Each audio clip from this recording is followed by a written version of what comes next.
Oh, hello. I didn't see you there.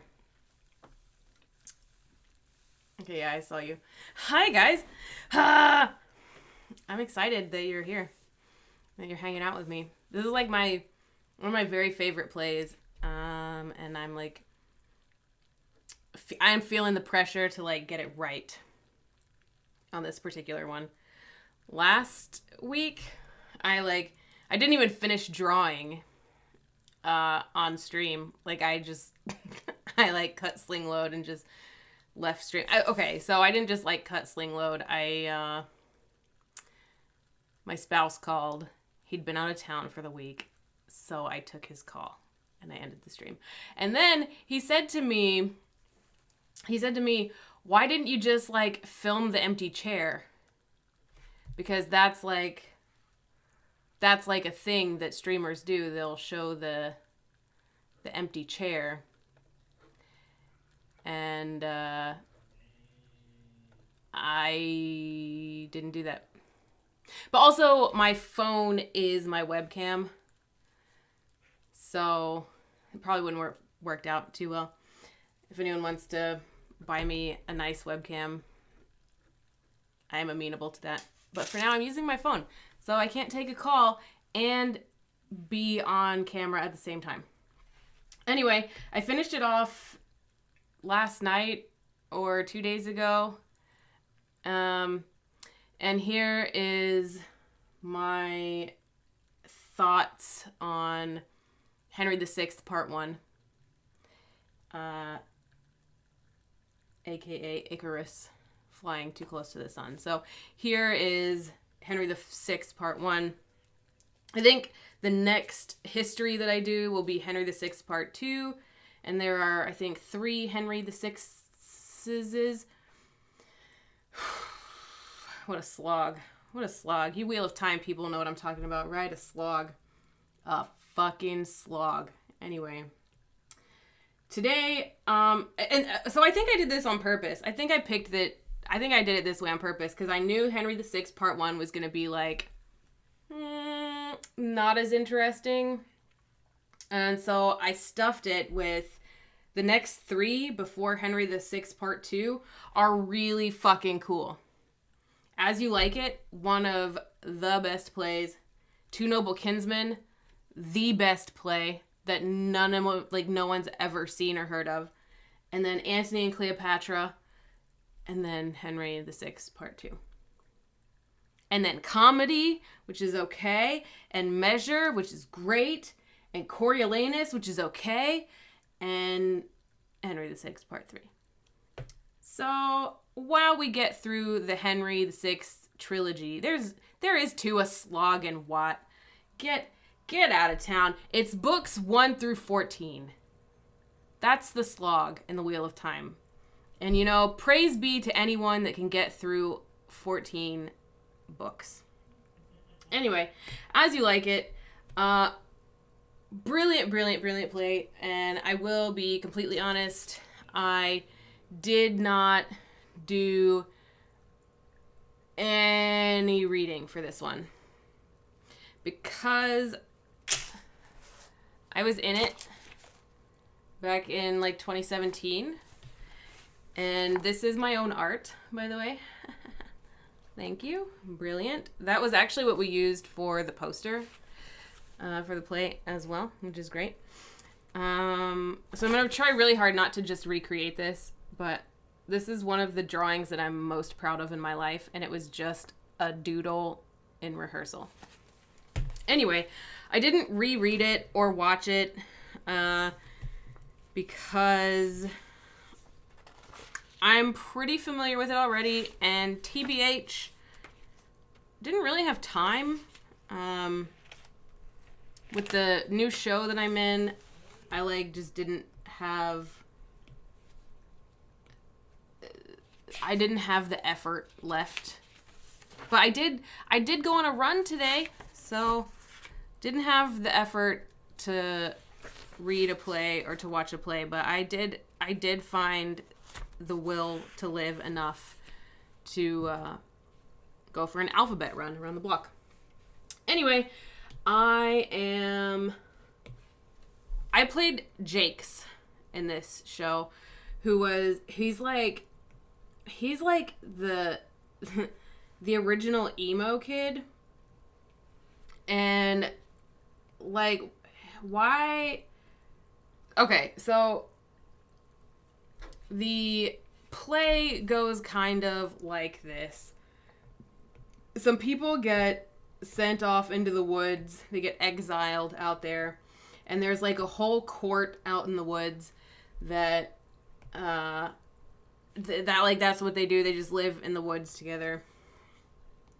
It's like kind of pastoral and idyllic. It's nice out there. And it's free, you know. But one of these nobles that has been exiled into the woods is called Jakes. And like, why is he out there? Like, what does he do? He just cries when they go deer hunting. Like, that's what he does. They have like a whole scene making fun of this character for lamenting the death of the deer that was hunted. Anyway, that's obviously the character that I played because the director cast the play really well. Anyway, this character has 2 speeches that are absolutely brilliant. Finn, are we starting with this right now? Are we starting with that? This beehole, I asked her kindly when I first turned on the stream, like, do you want to leave the room? Do you want to go outside? And she just hopped up into the window like, nah, I'm good. Now she's digging into the carpet at the door. Like, no, you're in here now.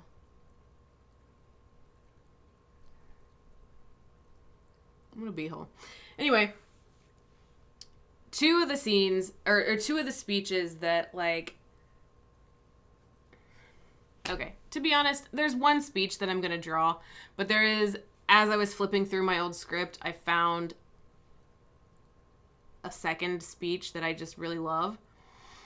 And I would like to read that speech to you, and just know that that's not the speech that I'm picking. That's not the line. And when I read to you the line that I'm going to draw, you will recognize it, and you will be amazed. Okay, so the first speech is after Jake's comes into the gathering of his pals. I don't think they really like him because they're kind of cruel to him. Anyway, they say, "Why, how now, monsieur? What a life is this that your poor friends must woo your company? What, you look merrily." Like, this mofo has never looked happy in his life. So, holy crap, they are gonna remark on how, for some reason, this emo kid is laughing and smiling. To which he responds, a fool! I met a fool in the forest. A motley fool, a miserable world. As I do live by food, I met a fool who laid him down and basked him in the sun and railed on Lady Fortune in good terms, in good set terms, and yet a motley fool. Good morrow, fool, quoth I. No, sir, quoth he, call me not fool till heaven hath sent me fortune. And then he drew a dial from his poke, and looking on it with lackluster eyes, says very wisely, it is 10 o'clock. Thus we may see, quoth he, how the world wags. 'Tis but an hour ago since it was 9, and after 1 hour more, 'twill be 11. And so from hour to hour we ripe and ripe, and then from hour to hour we rot and rot, and thereby hangs a tale. When I did hear the motley fool thus moral on the time, My lungs began to crow like a chanticleer that fools should be so deep, contemplative. And I did laugh. Sans intermission, an hour by his dial. Oh, noble fool, a worthy fool. Motley's the only wear.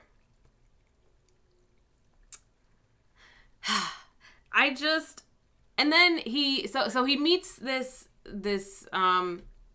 like this kind of fool situation, right? The guys who wear like these silly hats. So he meets this guy in the forest. And like, what's he doing in the woods? This guy. What's he doing out there?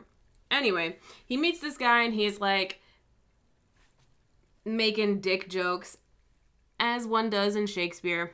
The whole hour to hour we rot, and hour to hour we ripe, and hour to hour we rot and rot. Apparently, in like traditional pronunciation or original pronunciation, hour might have sounded more like our word for hour, and let me rephrase. Their word for hour, like in the time, and their word for whore, like a prostitute, might have sounded similar.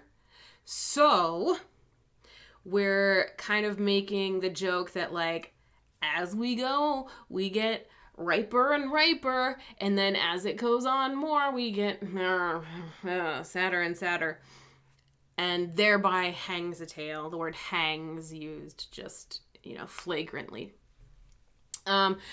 But it's also like literally saying like, as time goes on, we are getting livelier, but as time goes on, we're also slowly dying.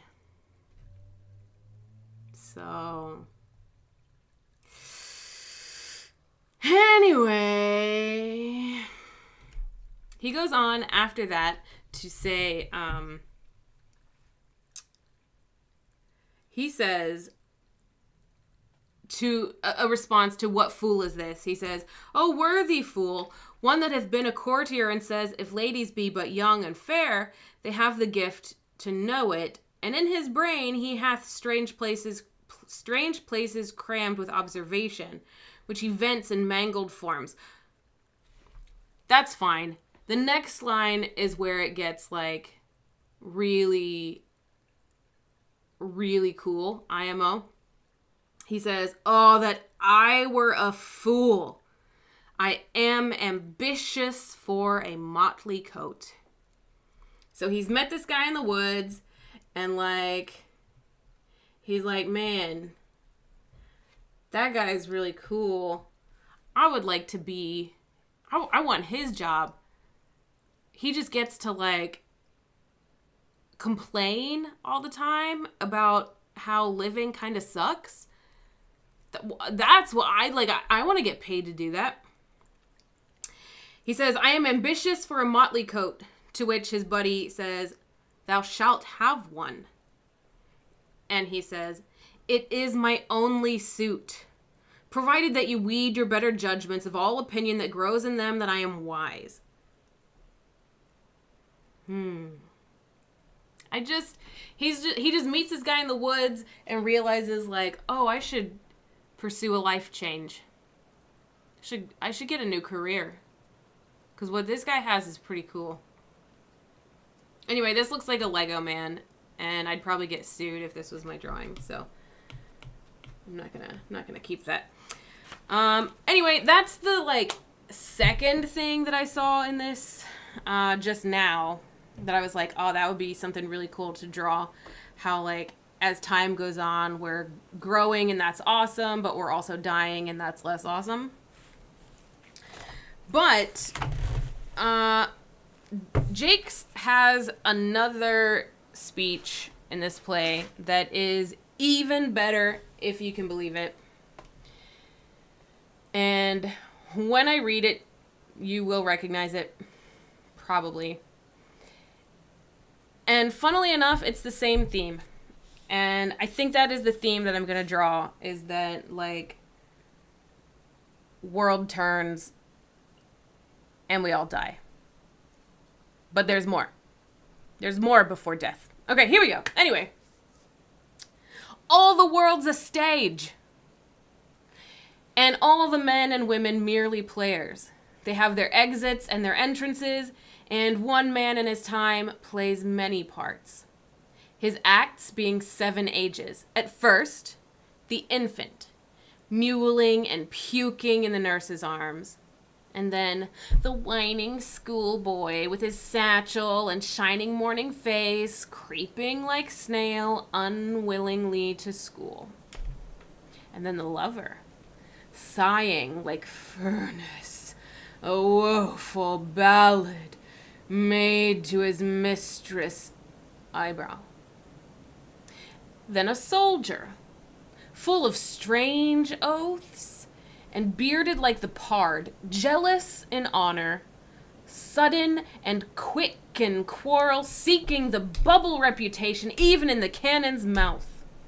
And then the justice in fair round belly, with good capon lined, with eyes severe and beard of formal cut, full of wise saws and modern instances, and so he plays his part. The 6th age shifts into the lean and slippered pantaloon with spectacles on nose and pouch on side. His youthful hose, well, saved a world too wide for his shrunk shank. And his big manly voice turning again toward childish treble, pipes and whistles in his sound.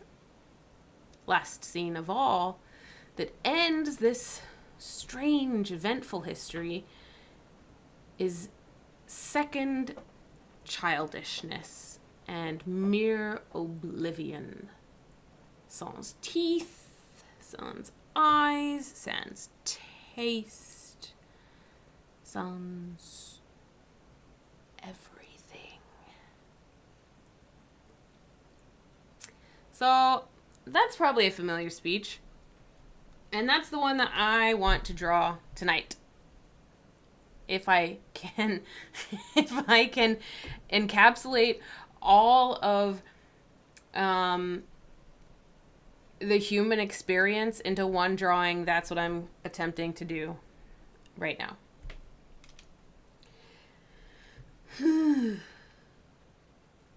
But I like really love, and I didn't realize the pointlessness of this speech until like this afternoon when I was thinking about what am I going to draw tonight. And I thought about like, I mean, it obviously has to be this speech because in all of Shakespeare, there's probably nothing that's as renowned, I guess. I don't know. And so I was thinking about it, and like I only just realized that theater is pointless. And so like what good is theater in keeping us alive? You know, as a human species, what good is a stage? So when we're saying all the world's a stage and all the men and women merely players, we're saying like it's all a facsimile, it's all kind of pointless, none of it matters because that's not what's important. Every person is just on this earth playing a bunch of parts, lying to everyone else, because that's what actors do, they lie.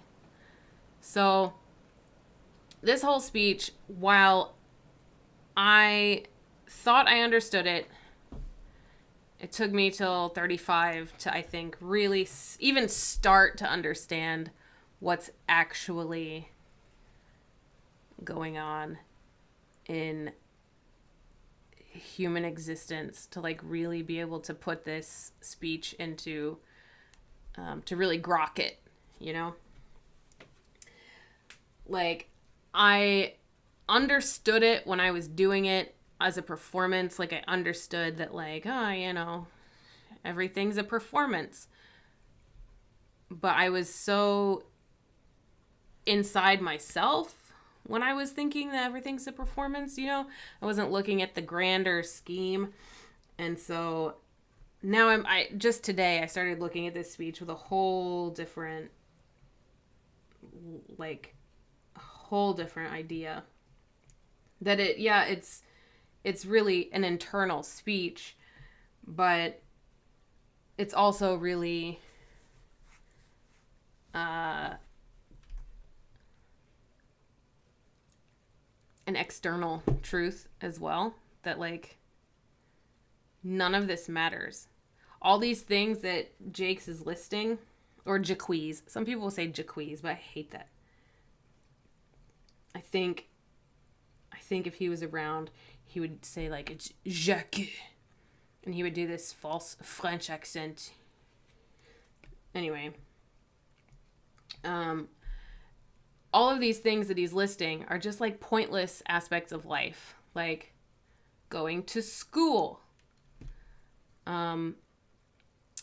making sex noises at your mistress's eyebrows. The soldier who's like, oh, hell yeah, throw me in front of that cannon. No big deal. I got this. I'm awesome. Pointless. The justice who's like just fat on bribes, pretending like he knows what he's talking about. Pointless. And then once you grow so old that you're like losing weight and you're just shuffling around in your slippers and your pants that don't fit anymore because you've lost all your health and your weight, and your voice that you used to be so proud of is now like squirrely and feminine, and then suddenly you're like a kid again and people are wiping your butt for you. Like, it's all pointless. I thought initially I was just saying like, these are the stages of life. And I'm really observant for recognizing the stages of life. But I don't know. After tonight, I see that these are the stages of life, but they're all pointless.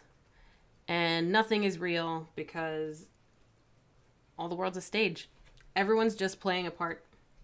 So what that means is do whatever the hell you want, right? There's no like right way to do anything because nothing is real.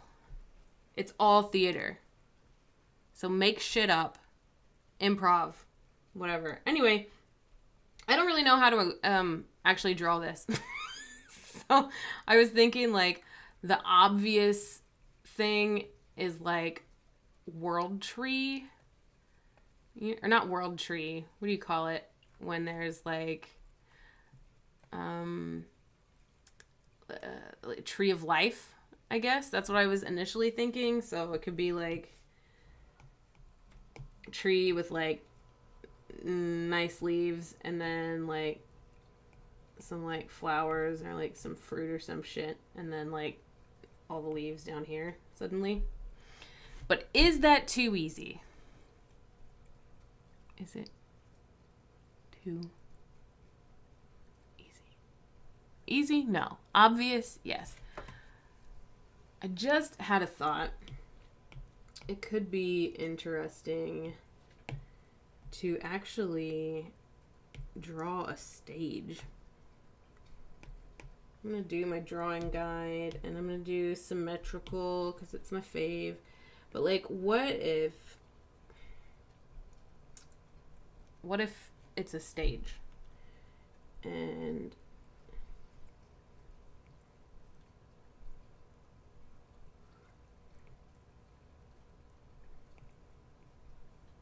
we like have the curtains and shit.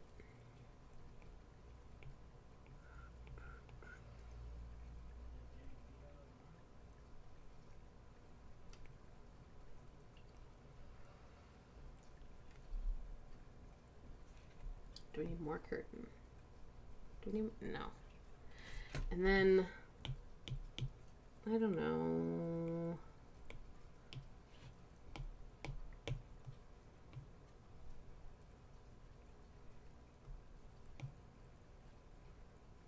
Like this could be the opposite to what I usually do.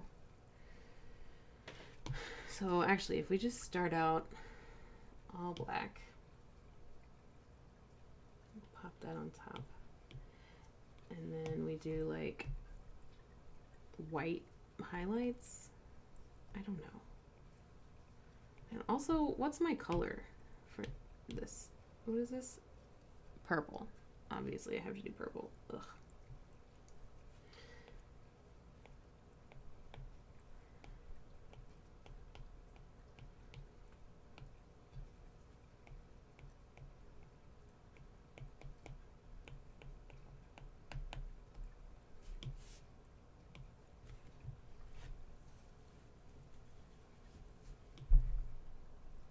And then what if there's just a little... This is like so thumbnail. Fine.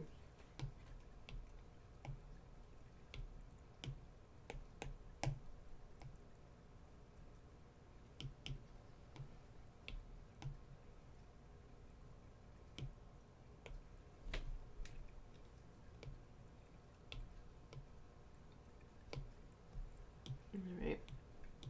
And then we have our purple. I don't know what this purple thing would be. Maybe like just a little flame in the void. That's from the Slog book 1, Flame in the Void. But like if there's just like a little fire, no.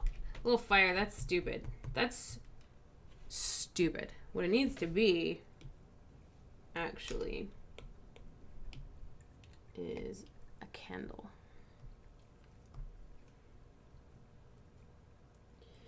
Because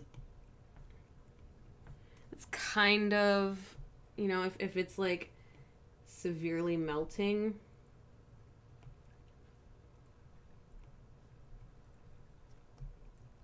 then that's like a slog of time. Exactly. Then that is kind of a metaphor for the metaphor. A meta-metaphor.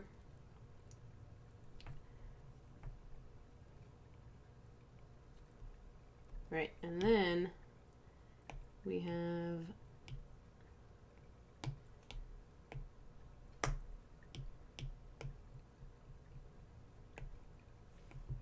this glowiness, a little less glowiness, because that was wild. Right. General idea is this. And so this will have like, whoops. This will have like some bright purple bits where the light is like really hitting it.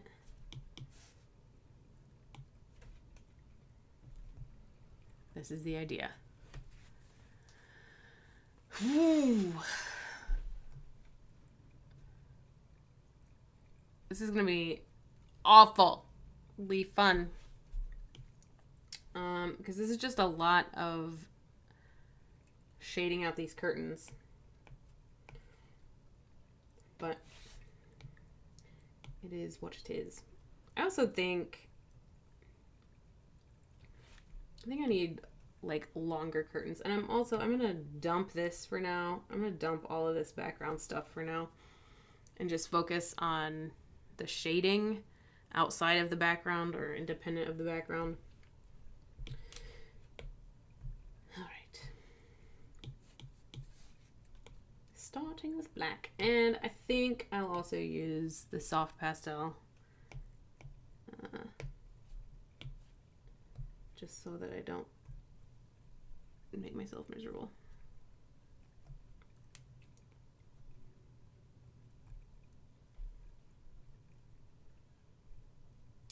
Also, I'm gonna move the whole thing down, actually.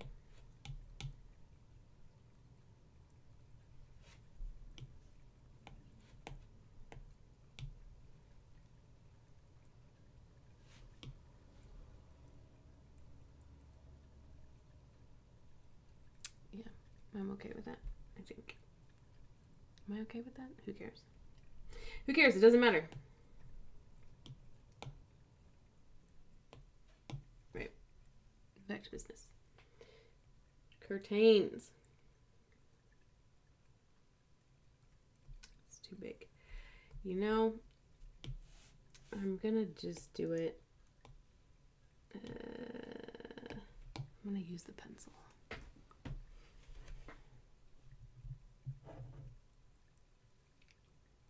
Whoa. That was really meta.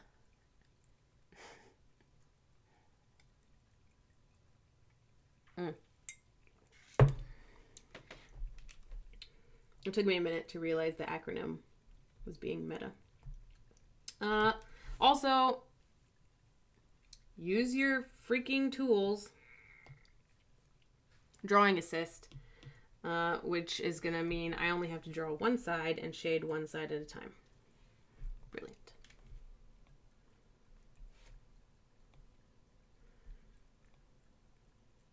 Now, if only I could get that one side right.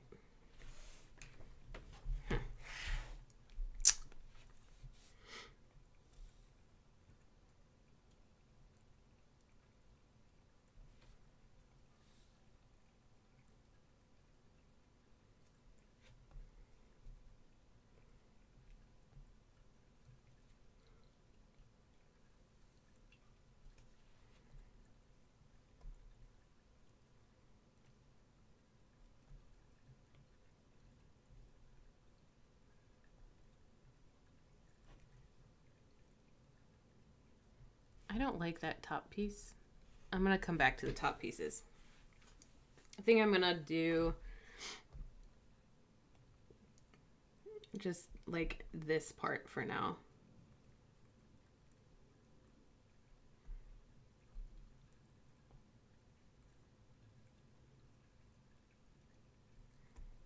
Yeah.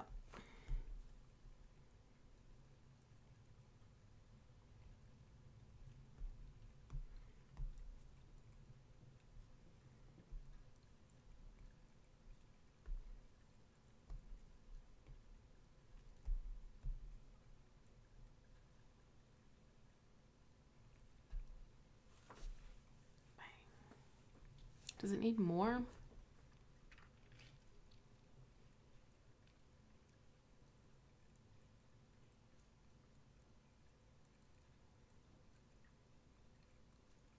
It doesn't need more, but it needs, I feel like these should be straight across. Maybe I bring them all the way down.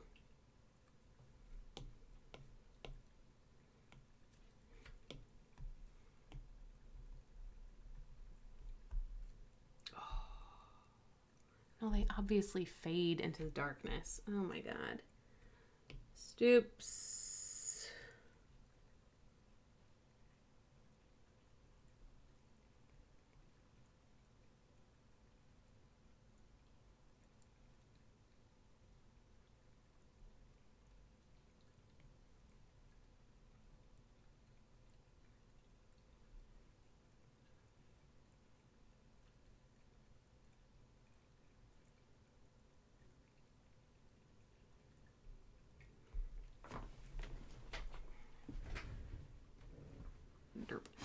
Although, that changes the lighting. Do I want to change the lighting like that? Because that means then the only, like, it's going to be backlit. I want the flame to be on the stage. So don't want it backlit. Let's adjust. I like the general shape. I What if, maybe I just need to move the, I mean, maybe that's the answer. I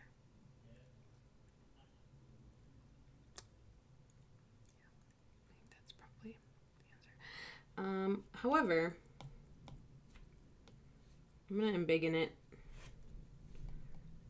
See if it fits as a bigger kind of thing. Because it would be kind of cool if it was the whole thing.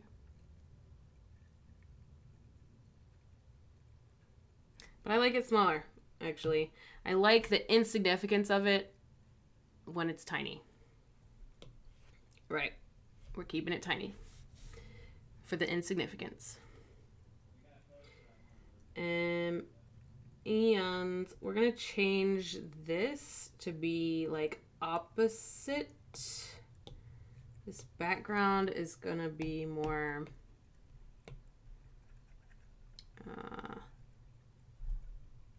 opposite. As previously stated, it'll be opposite.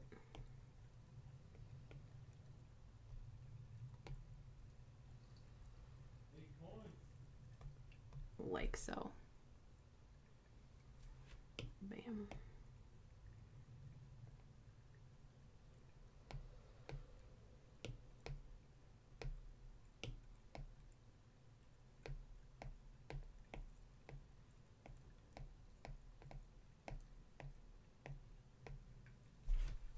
Right. Lighting is settled. But I'm going to turn the lights on while I'm drawing, just so that it's not in the way. Right. Here we go. This is pretty small, actually, these lines, so I'm going to use the pencil. And just to think about... Actually, I'm going to start with the highlights. So that I know where my lighting is going to be, so that I know where my shadows are going to be. And I can tell that there's going to be a lot of lighting here. That's going to kind of fade in, and there's going to be some lighting here. Mostly these edges are going to be highlighted.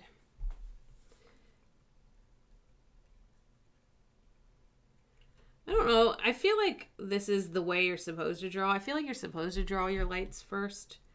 I don't know if that's true. Someone with an art degree should like tell me or something. I don't know. And this is going to be pretty strongly lit, this piece, because it's the closest piece to that flame there.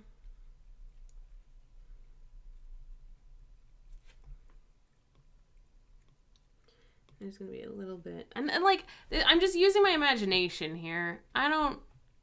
What? Oh, that's frustrating. I didn't have my drawing assist on. Well, the good news is that I can just flip it and move it over. And that should be, you know, close enough. I really should just redo it, TBH, but...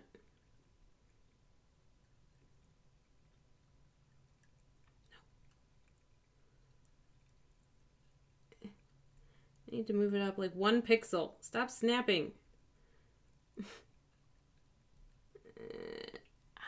Whatever it is, what it is. All right. I'm going to flatten those down like so. They're merged. And now we're on an assisted layer. Drawing assist is on. So whatever I do over on this side will also happen on the other side. Burf. Anyway, I was saying I think there should be a little bit probably of highlight here as well. And that, like, I wish I had something to draw from, but I'm just using my imagination instead. And I imagine there will be a really dim highlight here because it's quite far away. But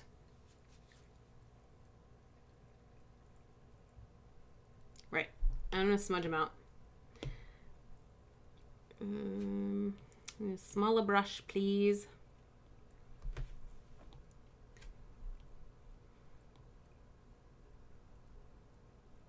Because I don't want them to be like really harsh lines. Some of them I want them to be harsh lines, but most of them no. Most of these highlights need to be just really soft and smooth because it's just a single fucking candle in a giant like auditorium proscenium stage.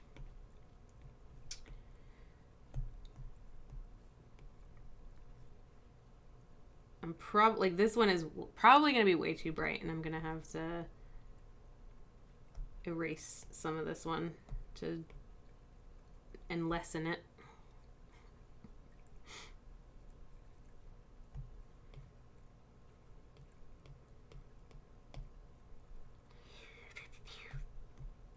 And yeah, these are definitely going to have to be and lessened. That's my that's my word of the evening, and lessened. Yeah, no reference is definitely hard mode.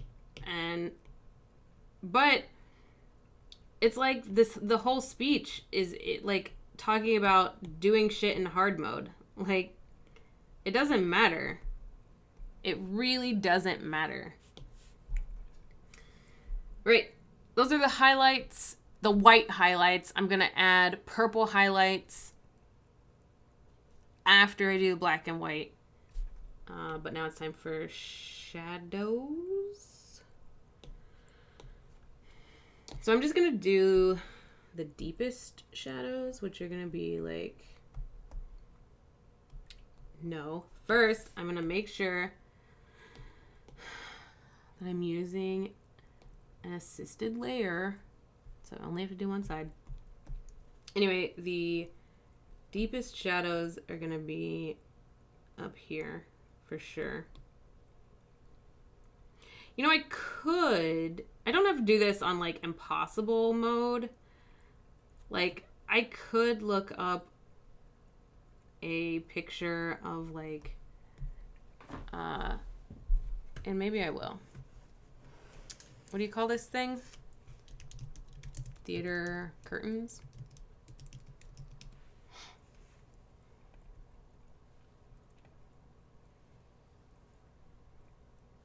Ew.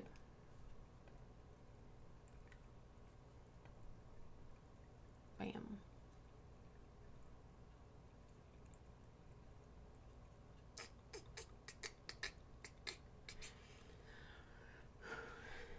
Yeah, that actually helps for the top bit.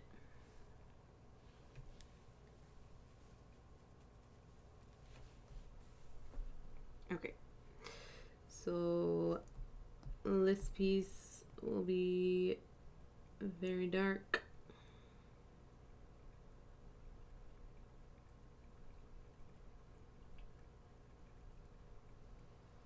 And this piece will be very dark. And you know, for the longest time, I thought that, like, drawing from a reference was actually, like, made you not a good artist. Like, a good artist can just draw stuff. And then I met good artists. And they would have, like, photography sessions with each other to get reference pictures that they would work from. Like, not a single one of them drew the way I thought a good artist was supposed to. And I don't know where I got it into my head that good artists aren't allowed to use references. I don't know where that thought process came from at all. Because in all of my art training, aka high school art classes, we used references all the time. And never once. And actually, I remember one of my teachers saying, don't do this from your imagination. Don't do it. Use a reference. And for some reason, I took that to mean, well, then if you use a reference, you're a piece of shit. I really don't know how I came to that conclusion.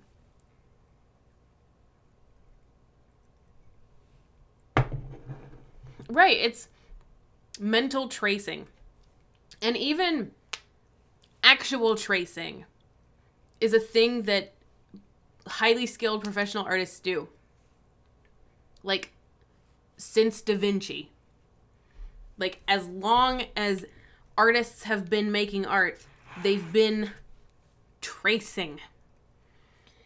And, like, somehow, again, it's in our heads like, oh, you can't trace anything because that makes you not an artist. Well, newsflash. Sometimes we trace shit.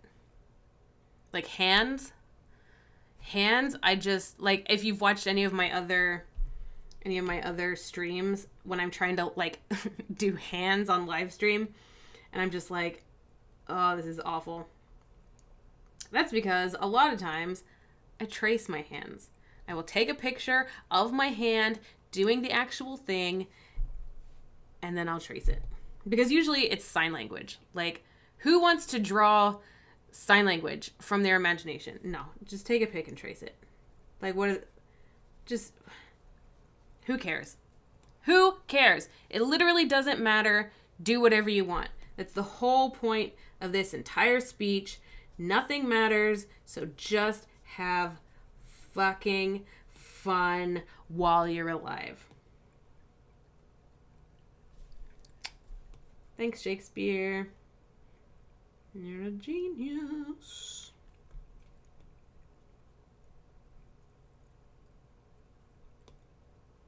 All right. Yeah, I gotta get some color down here to the bottom.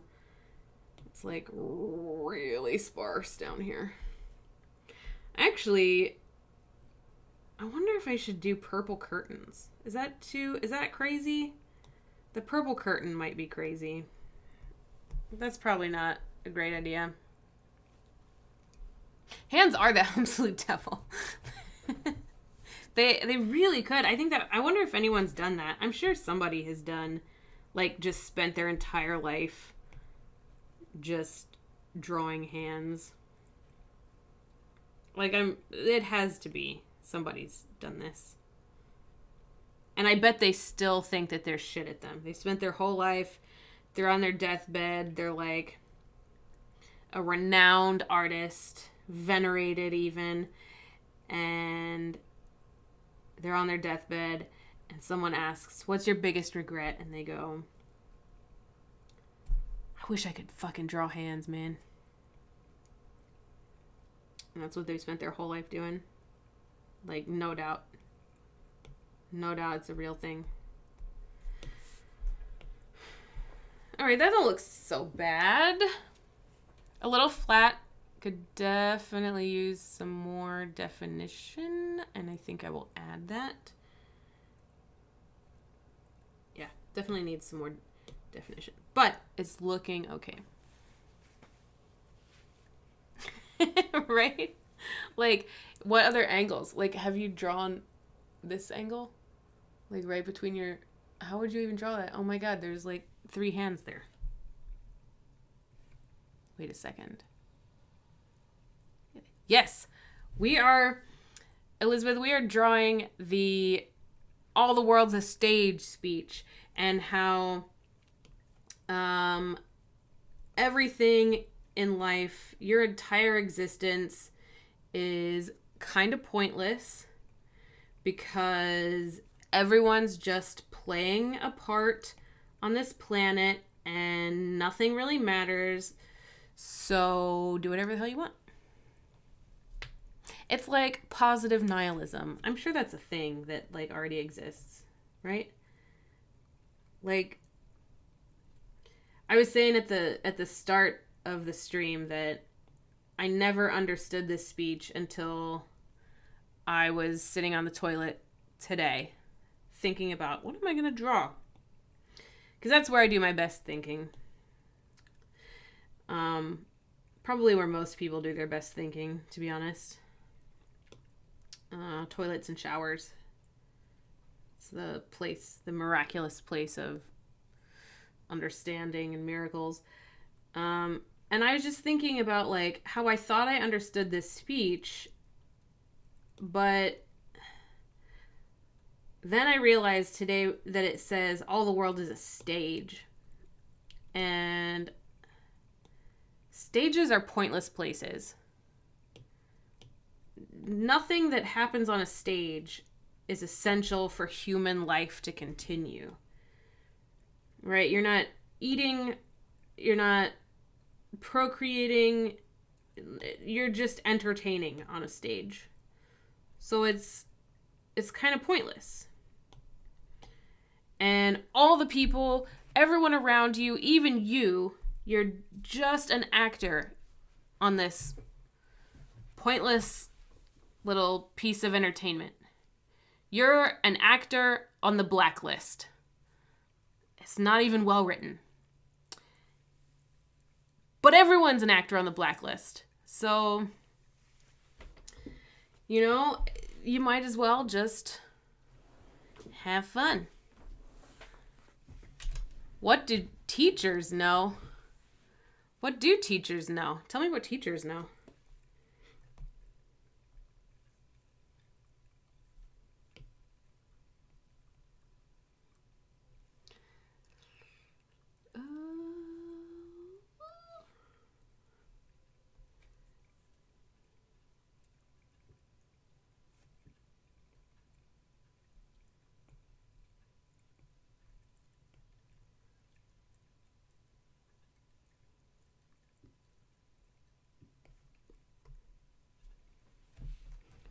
What do teachers know? Like, is this a play that people study? Is that what you're saying?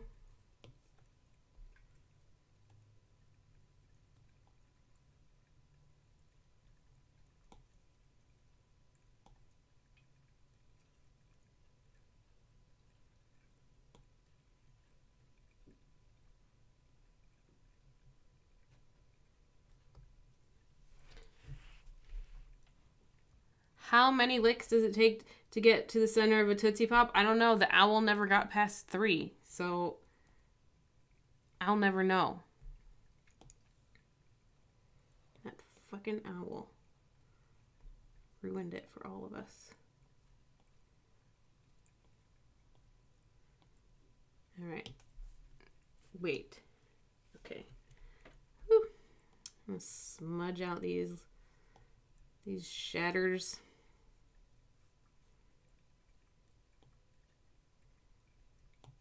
And then I'm going to have to deepen them.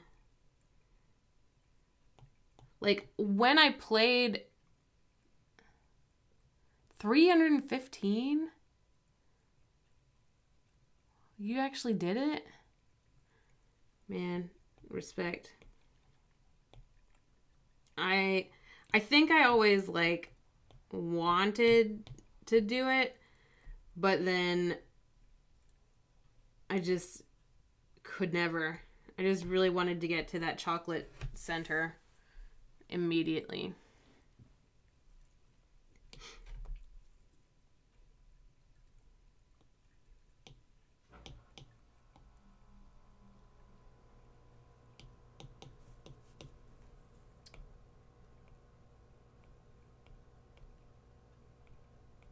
Where is this?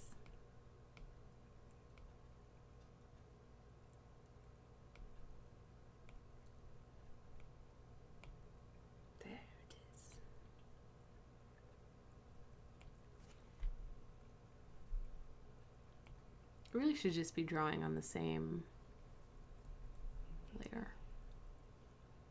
Oh well. Again, I should have started with my highlights, but I didn't.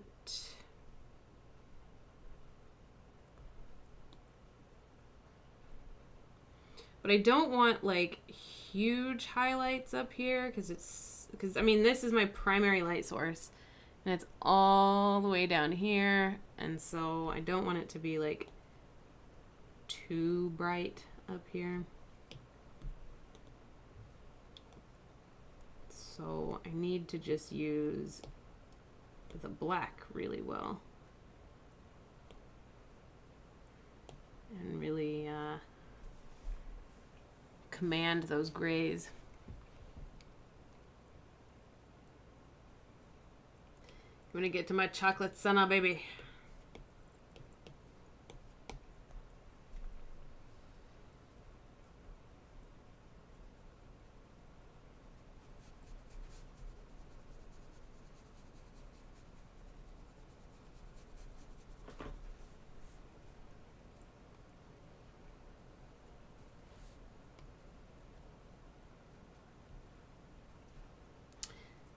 So I'm trying to get better about using the shortcuts in this program. Like if you look over on the left, or the left right there, that little square, if you press it, the cursor becomes, like the brush becomes a, I have it set to become the smudge brush. And so rather than switching back and forth up top, where you can't see where I'm switching back and forth up top, I'm doing smudge, I'm doing drawing. I'm keeping it on the drawing brush, which is the HB pencil. My smudge brush is the soft pastel. So I'm keeping it over here on the HB pencil, and then when I tap this little square, it becomes the smudge brush. I'm trying to get better about, using the shortcuts like that. But it's hard and I'm stubborn. That's what I'm saying. I didn't start the habit early. I didn't even, man, I've been using Procreate since, 2014, maybe? 2014 sounds about right. It's been a long-ass time that I've been using this program. And it has changed a lot. And I never did any tutorials or anything. I've just been kind of figuring it out on my own as I go. So some of these things, I didn't even know that pressing on this little thing did anything. I thought it was just decoration. I don't know what I thought it was. But I definitely didn't think that it did anything. Until maybe only 2 years ago that I ever thought that it was a thing.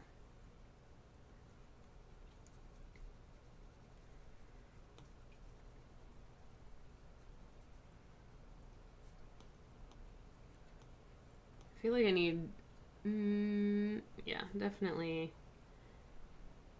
darker up here. And then I'm gonna add,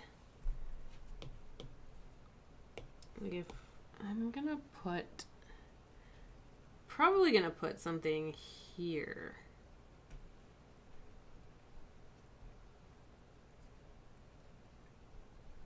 I think.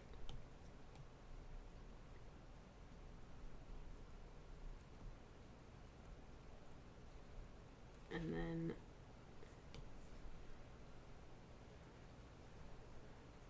no, that's too round. That's stupid.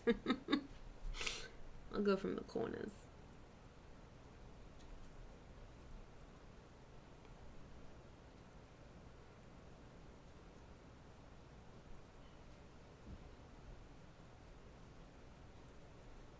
Maybe like this.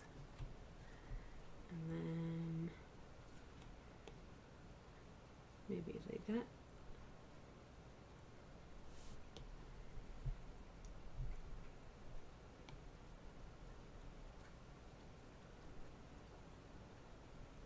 Man, it's raining again.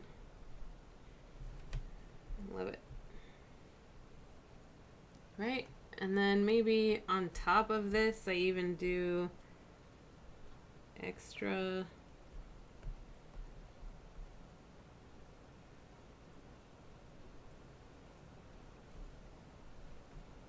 Like a extra little, I don't know. This might be too much.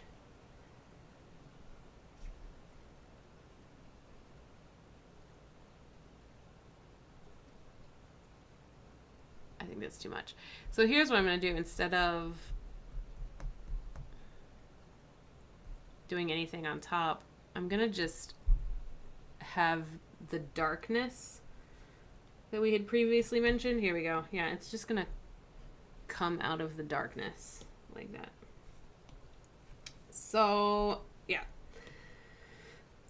Let's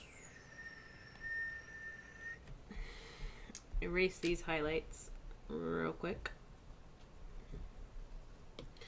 And erase these real quick. And actually, this over here. And this. There we go. What? Moving? That's a big move. That's a whole different lifestyle that you're about to move into. That's fun. What's bringing you to Northern Washington? And how do you feel about that?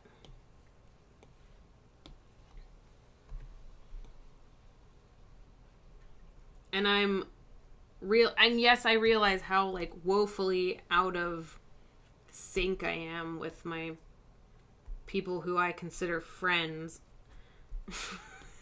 who I have no idea what's going on in their lives. And also, this is super messy, but who cares? Because I'm going to smudge it all out. And also, I'm really taking to heart the whole idea of who gives a shit, none of this matters. Really taking that to heart on this one. I wish I could take it to heart on everything, but I'm kind of a piece of trash. Like all people are, you know. No one human is more or less trash than another, and I mean, we all have our trashy ways. But I saw something today about having to, like, this person, they were like a high school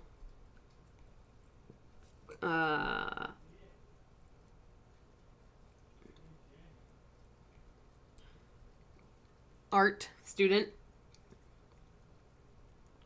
and they were working on their portfolio, and they wanted to use a lot of glitter and just and glitter and peacock feathers, I think was what it was that they wanted to use. And their art teacher was like, I don't like it, but like, just because, like, make me hate it, basically. Don't water it down so that I will like it. I'm never gonna like glitter and peacock feathers, so you might as well do something that I'm gonna hate, because the people that are gonna love it are gonna love it, you know, and the people that might have loved it if you'd have just followed your instinct aren't gonna know that they're not gonna love it, you know, if you're trying to water it down to make it palatable for everybody. And that was really a nice thing to see today, right before I'm doing this positive nihilistic thing. Wow. Oh, shoot. Yeah, avoiding paying rent is a great idea. Rent is of the devil. Rent and drawing hands. That's the devil's joy.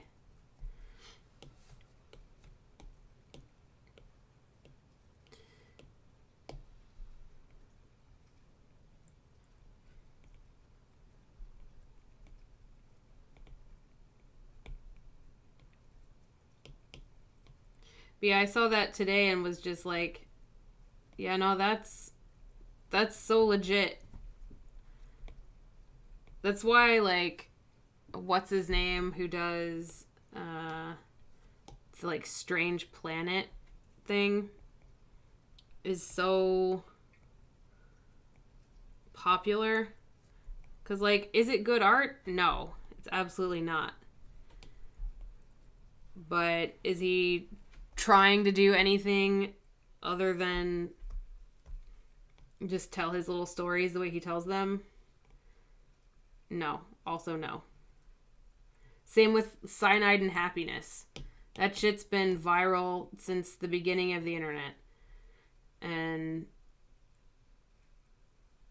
it's not good art. But nobody cares. Because they do their thing the way they want to do their thing. And if you don't like it, go somewhere else.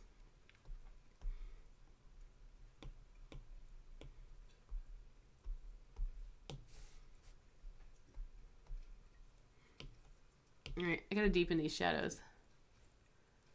Yeah, know your audience. Exactly. And at the same time, like, your audience will find you. I think. Like, you are your audience. I mean, you kind of can't expect anybody to ever, like, follow you or give a damn about any of the art that you're doing. You know, like,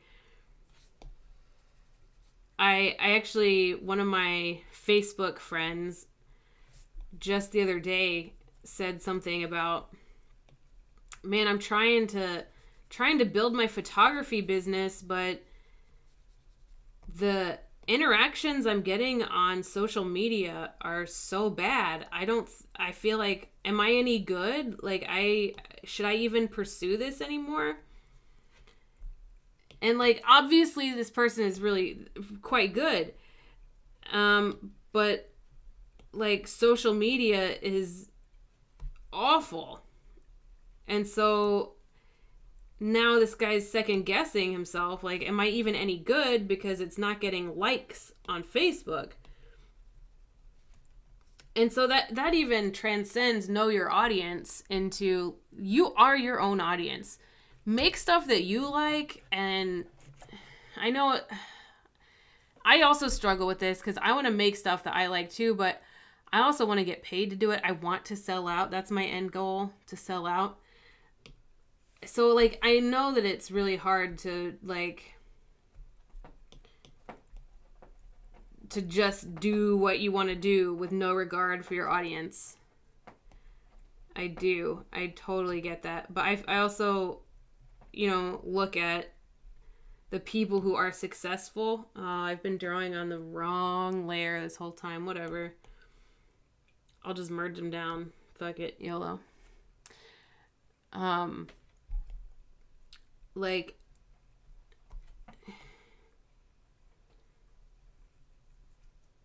yeah, you can't make art just to, you know, for social media to tell you how great you are. You can't make art just for your audience to tell you how great you are. At that point, I mean, it is still art. I will say it is still art, but is it, like, your true essence at that point? I'm not sure. Like, is it your best art if it's lip service or fan service? I'm not sure.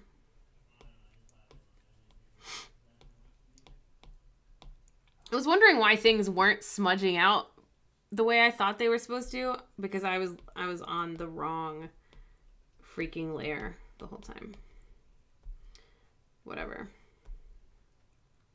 This is how I should be doing it anyway. I should be doing everything on one layer so that I can like practice for when I have to use paper. Ugh, paper. When I have to kill trees. I'd rather just kill dinosaurs, you know, by using electricity. But I didn't kill the dinosaurs, so that's on God's shoulders, not mine.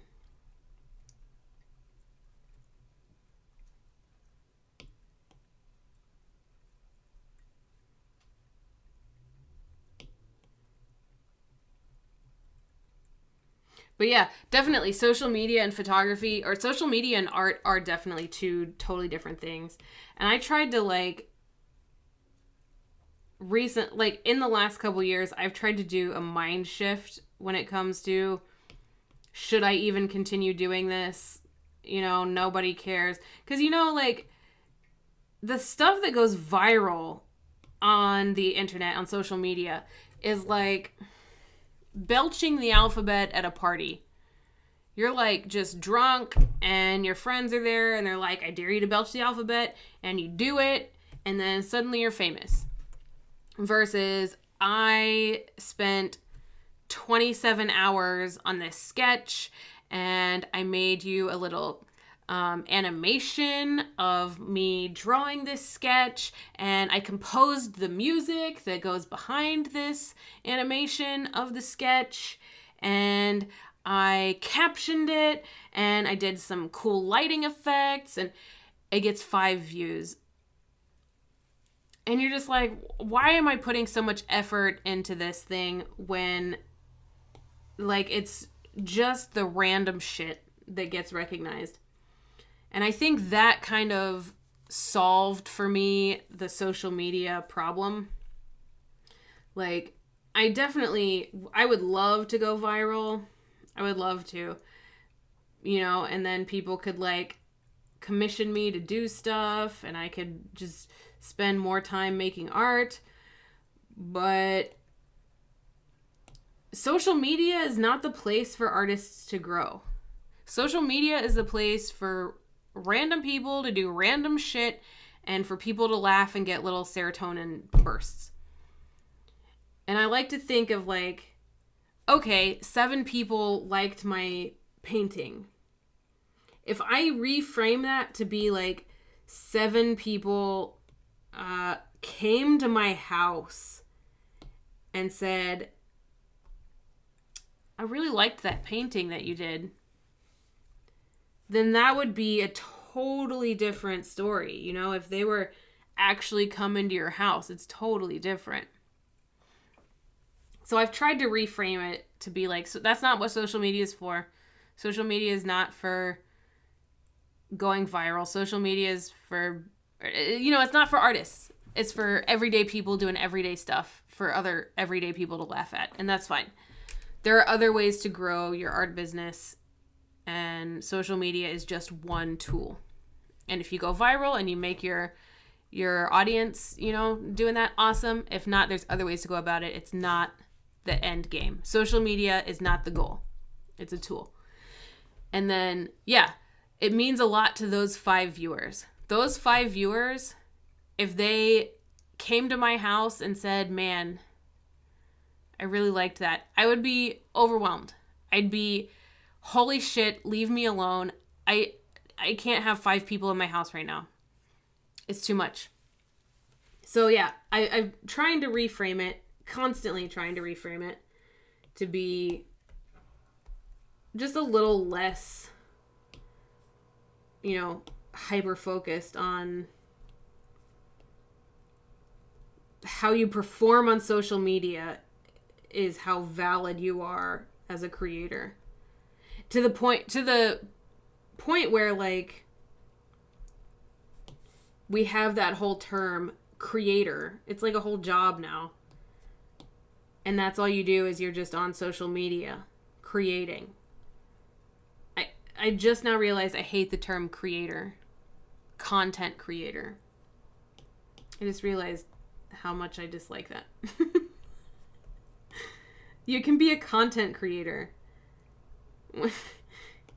without fucking TikTok. Oh my god. Am I old? Did I just become old? Did I just shift into the 6th age of the lean and slippered pantaloon? I might have done.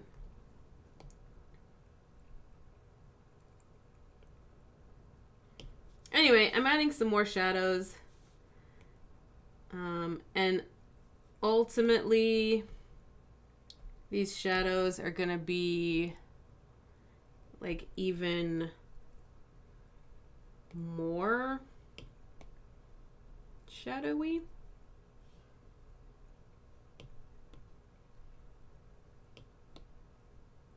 No. Because when I put the background on, let's put the background on. Let's turn the lights off.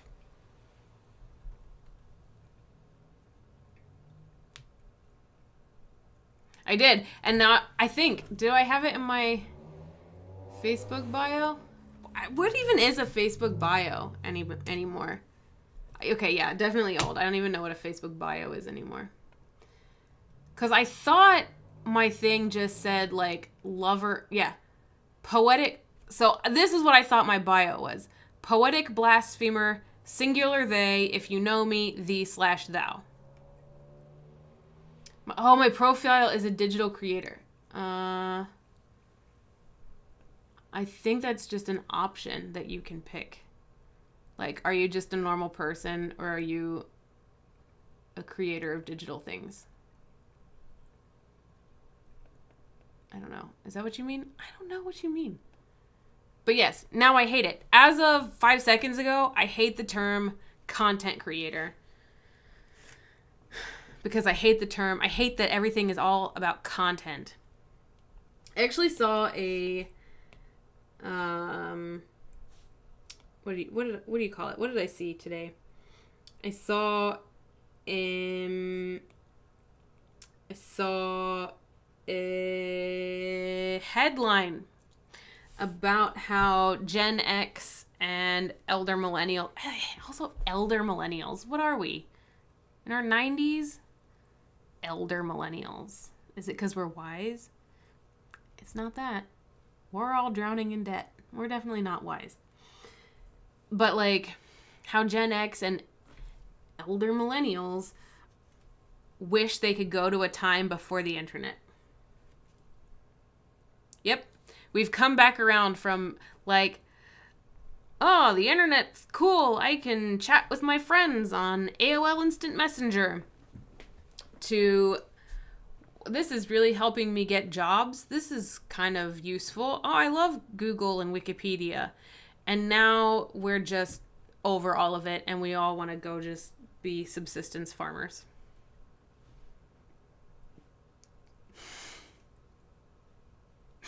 Yeah, I don't know. What is this? So is it bio? Is it profile? I'm looking at a thing that says intro. I don't know.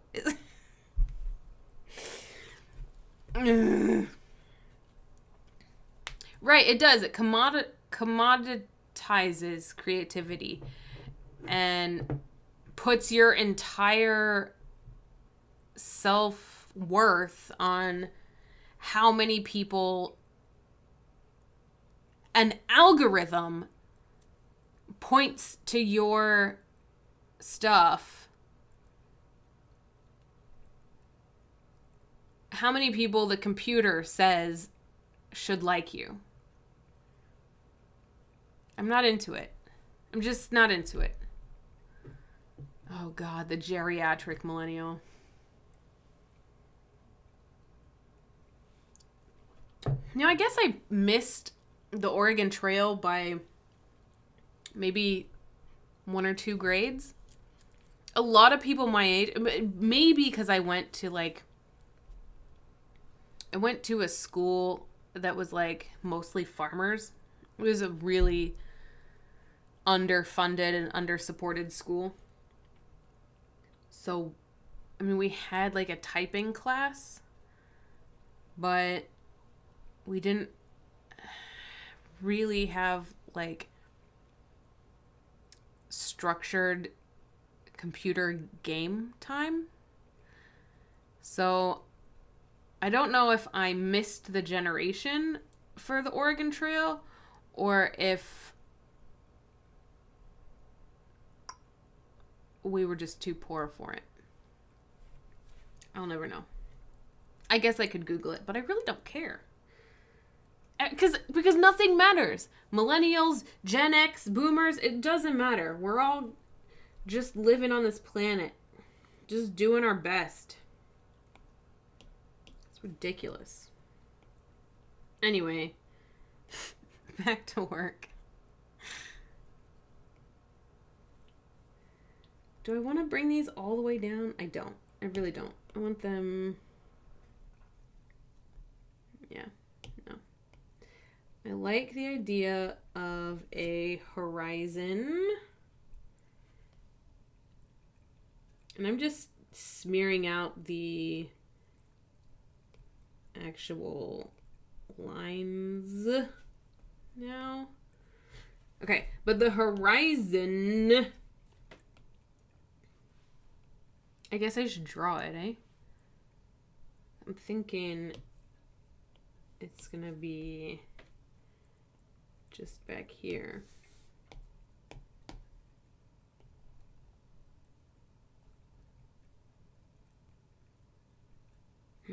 That's that was bad. Try again.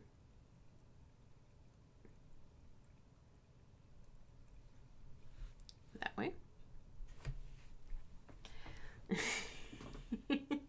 This whole stream has been nihilism, but like in a nice way. It's the kind of nihilism that means that you can do whatever you want and nobody has any say about what it is that you're doing right or wrong, and you're just a sweet little raccoon and you're fluffy and you're eating treats and you're washing your hands a lot. And that's all it is. You're just existing and you're cute and you're perfect. That's my kind of nihilism. That all the stuff that people tell us is important ain't. It fucking ain't. Okay. There's my... I'm going to redo my background, I think.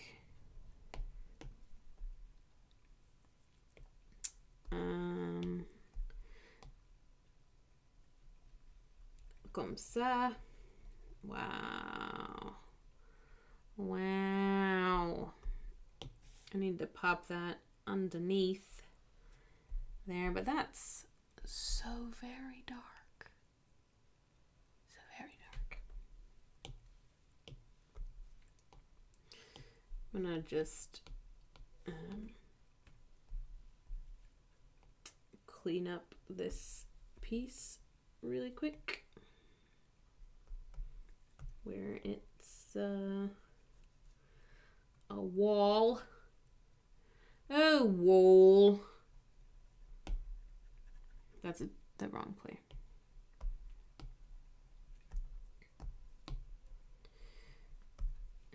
Let's see if this makes more sense now. All right. But we're saying that this whole area is lit up. It's lit, fam.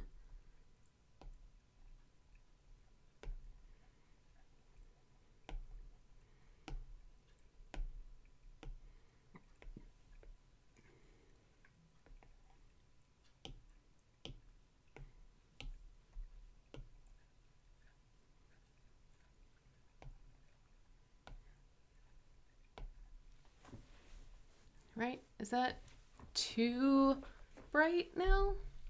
That might be too bright. Yeah, it is. It's... And I, in my 20s, late 20s, very early 30s, was very much in the nothing matters in a bad way kind of nihilism.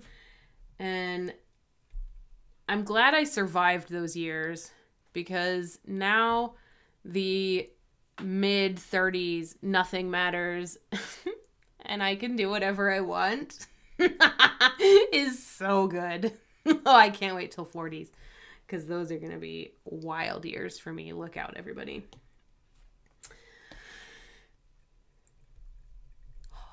Listen, so the sweet, fluffy, nihilistic raccoon I have planned for here to go with my fox and raven, which is a tattoo in reference to the slog of time.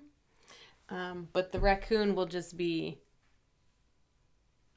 because I fucking love fluffy raccoons that just exist on this planet to eat our trash and to destroy our areas and just are cute as shit and just very clean-handed.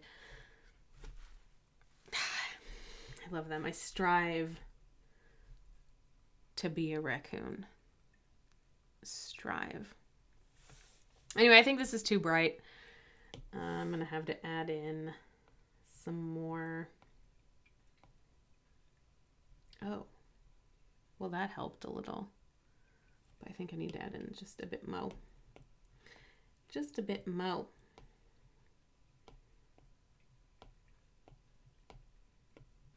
Like that. Yes. I'm going to try not to like smudge it all out of the way, because I like it being just kind of a flat shade in the back, actually. And then having the top parts up here kind of coming out of the darkness. Like that.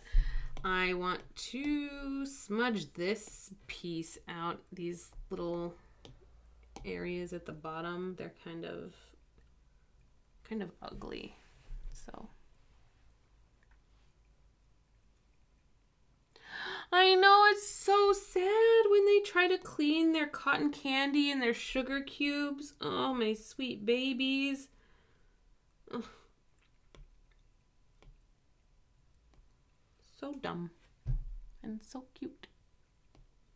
I want a pet raccoon very badly, but my neighbors when I was growing up had a pet raccoon and it destroyed their home.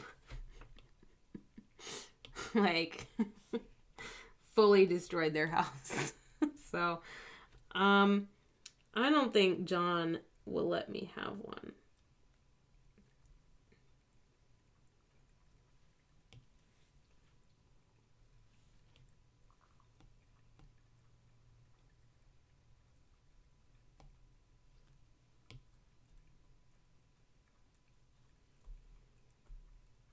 Is that too bright down there?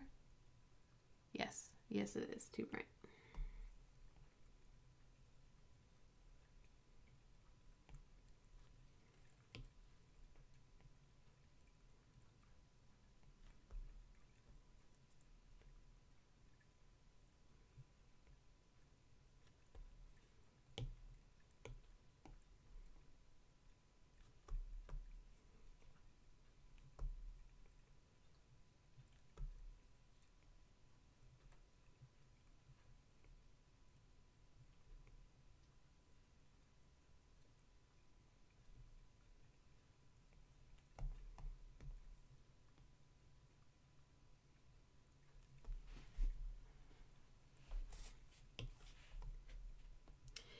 Anyway,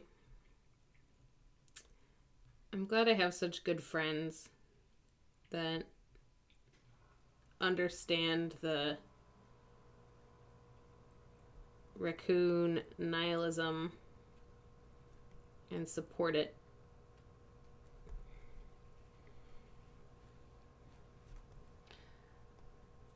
I'm still not like what's going on here? I'm not into that. I'm still not super happy with how this like bottom section looks.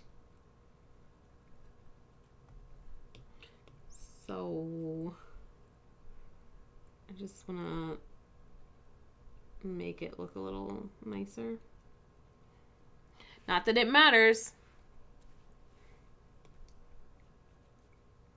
That was me wiping a cat hair off my nose in a really attitudinal way. Attitudinal.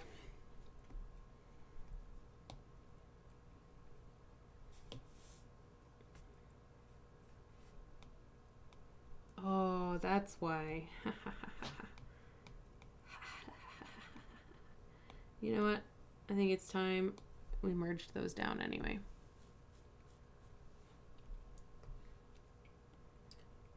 Smudge, smudge, smudge. Smudge, bitch.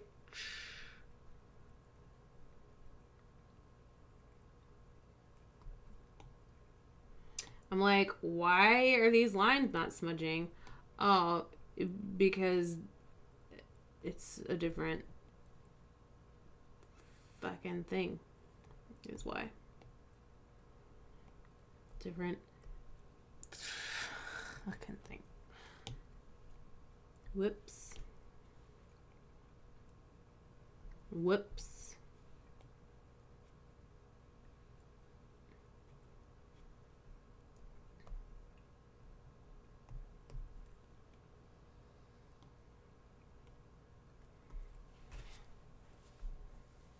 All right, more black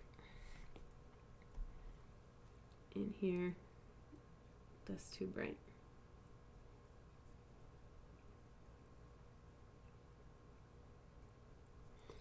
And more black in there. Oh, gunshots, according to the Ring Neighbors app. Of course there's gunshots. We're in Durham. This is America.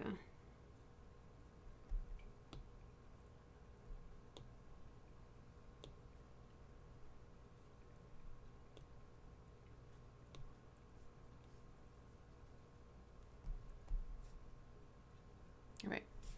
Let me smear this all out. And then I'm like pretty happy with the curtains, I think.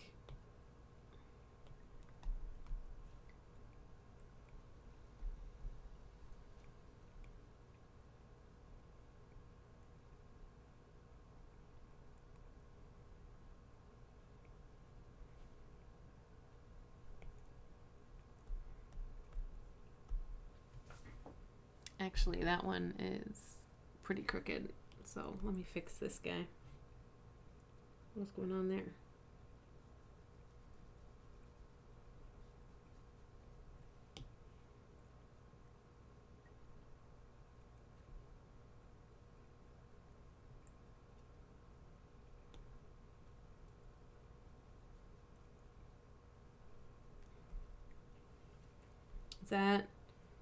Is that fine? Somebody tell me it looks good.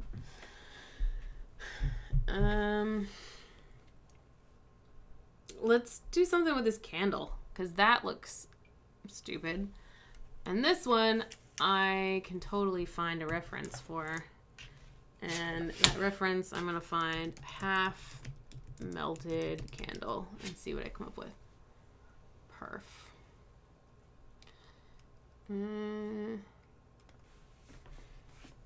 Whoa! Gothic neon melted candle number 1.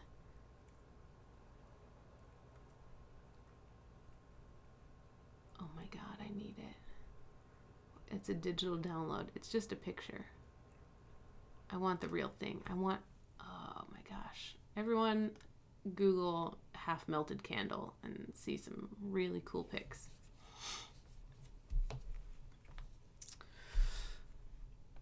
I like this one.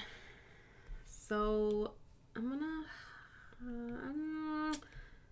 gonna just turn the opacity way down on this and create a new layer and make sure I'm on the correct pencil. And rather than doing, like, this is like a weird size candle.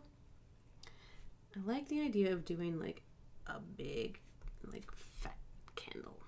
Like this one I'm looking at right now, it looks like this.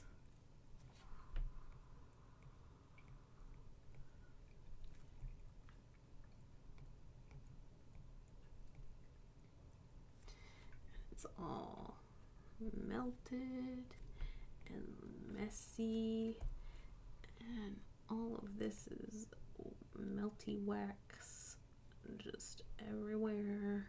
Oh yeah, love that.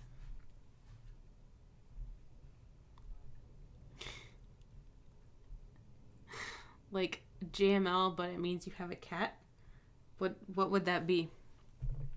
My cat has loafed over by the door. Like, she thinks that if she's cute enough, I'll let her out. But she doesn't know that that's just a poor plan, because if she's, the cuter she is, the closer I keep her. You're dumb, Finn. Dumb.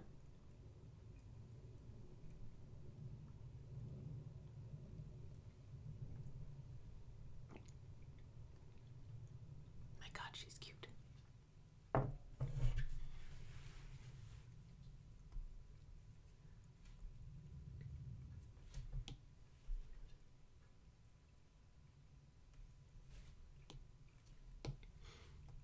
Does it look like a candle? Or does it look like a poopy?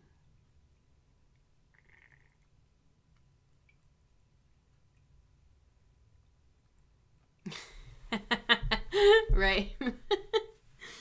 I feel like this looks like a poopy, so I'm gonna grow it a little bit. And I'm just gonna do that with magic. Bam.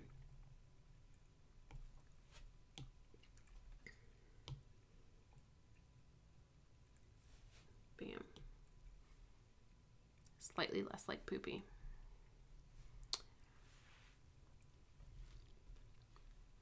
Slightly less like poopy. Still looks a little like poopy. Let's maybe make this look nicer. See if it sucks or if it doesn't suck. Bearing in mind that generally from the top is going to be highlighted. And rather than doing 2 layers, since I've already messed this one up and everything, like all my highlights and all my shadows are all in 1 layer anyway, I'm going to just do the same over here. And say this is a highlight, and this, and generally over here, and this is like a hard light. Same with this.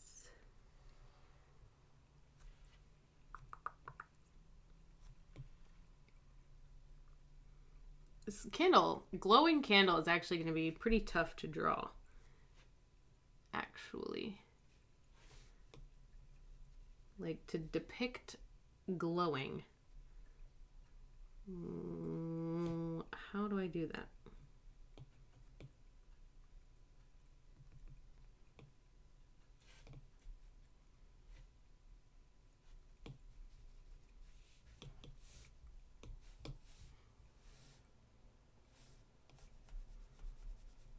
In the picture that I'm using, there's like a definite line where the glowing kind of stops.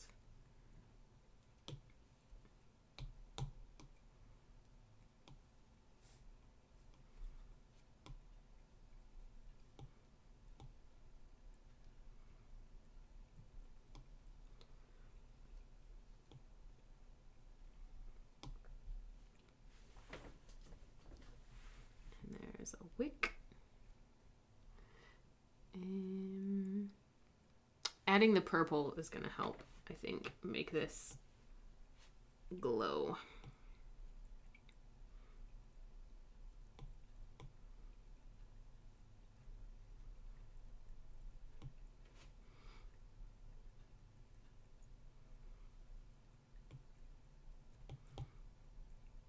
And I gotta get rid of the black line there in the background.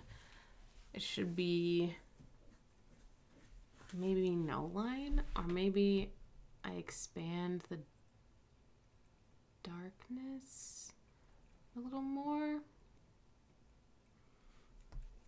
Unsure. Unsure.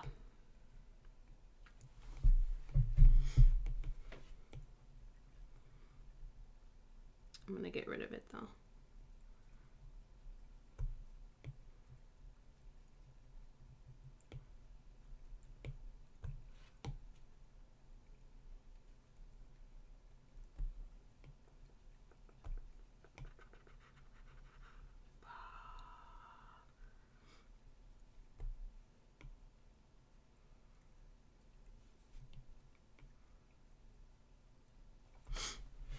Looks vaguely candly. I think a flame will help. And figuring out what's going on with all this drippage down here. Which in this picture, there's no glowing at all. So it's all really shadowy, which is fun. So let's put some darkness in here. Merp. Uh-oh. Oh, there it goes. Sometimes my fingers don't register on touch screens. Am I a corpse? I don't know.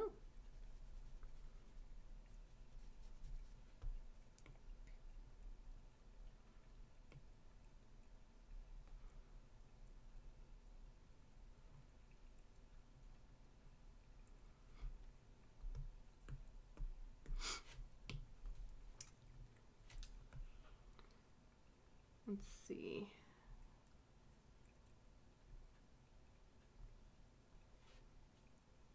So this part is more glowy than this part.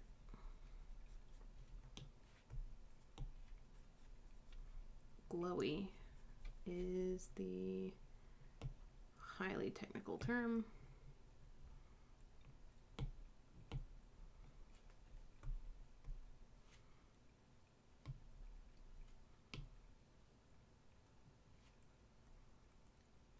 Oh, hello, doll.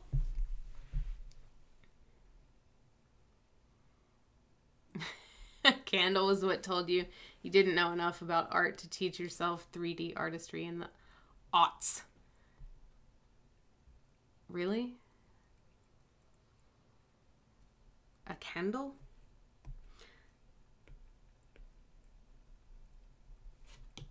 This is how I'm feeling right now. I'm like, how do you draw any of this? And also, at the same time, who gives a shit? I'm just gonna do what I want.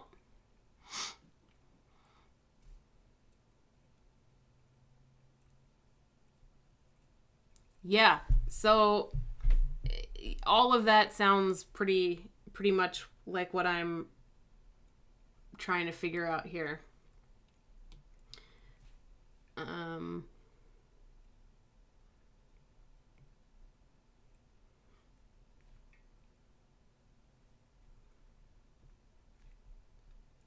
Let's use my imagination brain and say, like, this has dripped down that way, and this has dripped down all the way to here, perhaps, and this is a different drippage.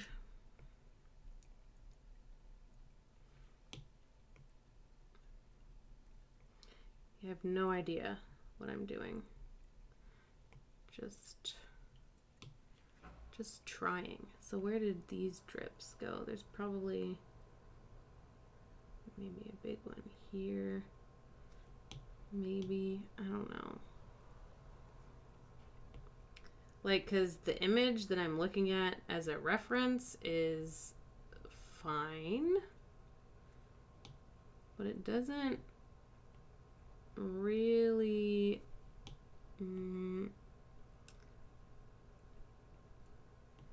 have all the details that I want.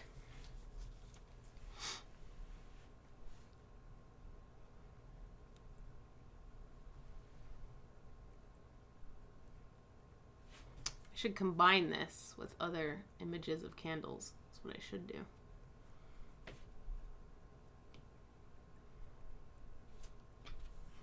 They all look so different. I'm just gonna pop a flame on it and see if that makes it less shitty. The flame.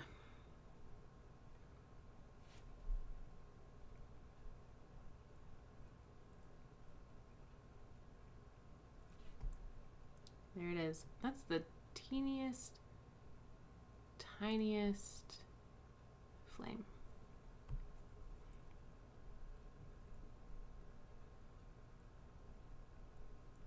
And I could use a flame, what you call it? Brush? Like there are brushes that are meant to look like flames. And it's not cheating. It's using your tools, but I'm trying to limit myself on each of these drawings to using only 2 brushes. Why did I impose this rule upon myself? I don't know, but I did, and now I'm too stubborn. I should Google image search melting glow stick. Okay, let's see.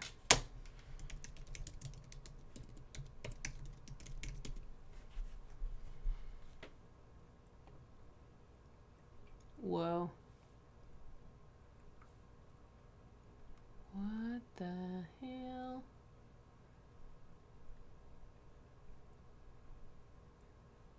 Man, do you remember like the 90s and the early aughts when like glow sticks were like wild and crazy?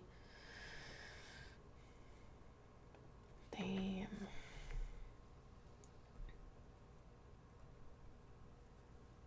Actually, what this candle needs is, oops, not that. It doesn't need that. It needs like a mound.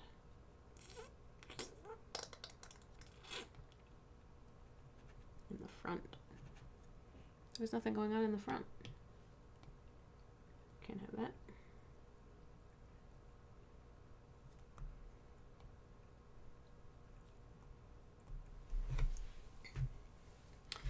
Does it look like a candle? No. No, it does not. What'll make it look like a candle? I think bringing this up a bit will help.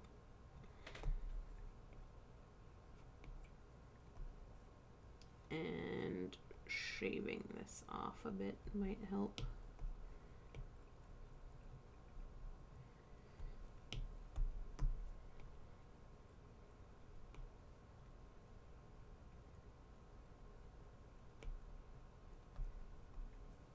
And adding some sharper lines. I think this needs to go away too. And this is too tall as well.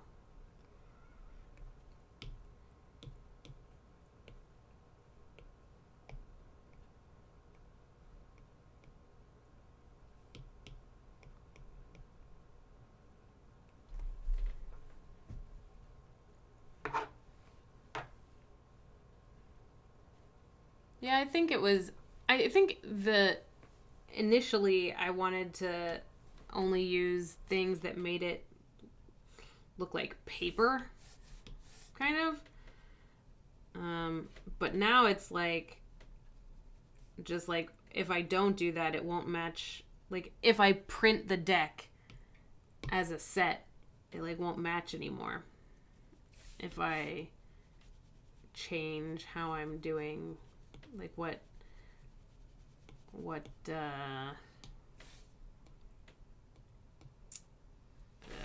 brushes I'm using and all this crap.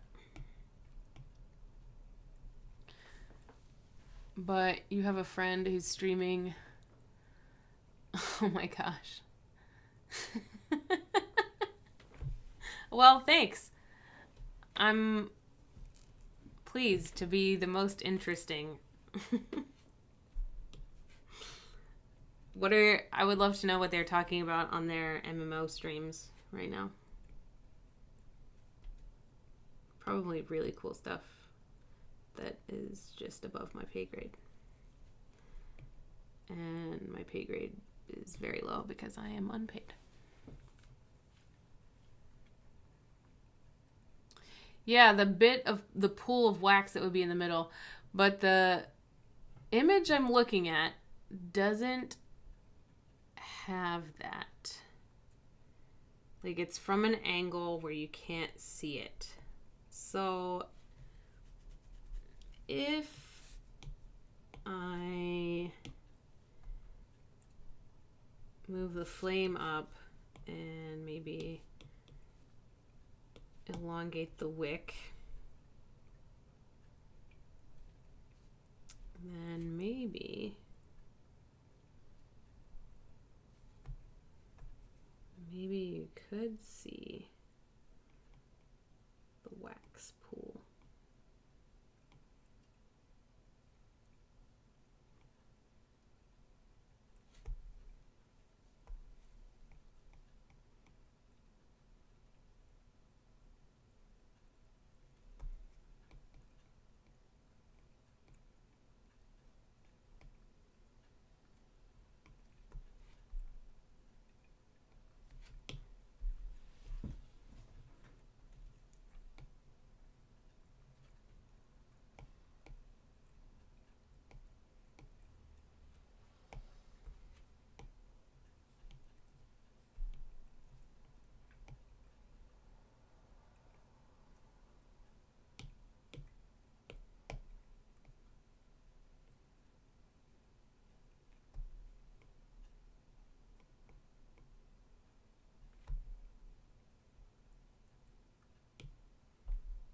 And this is where drawing on hard mode is really bad.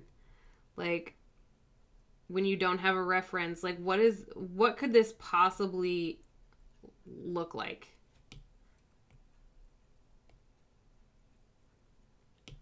I have no idea.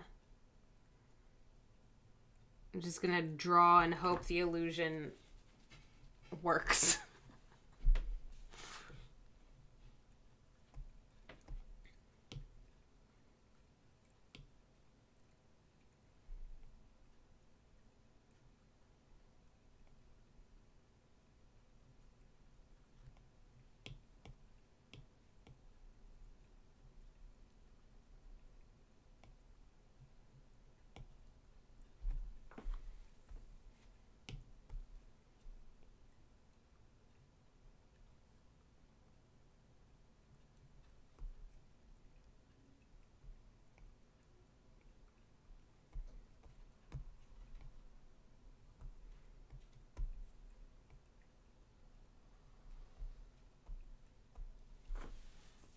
All right, that's candly.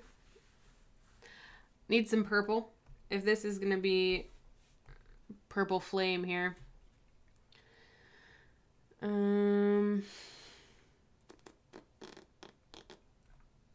need a good picture of a flame on a candle. It's like not just a colorful triangle.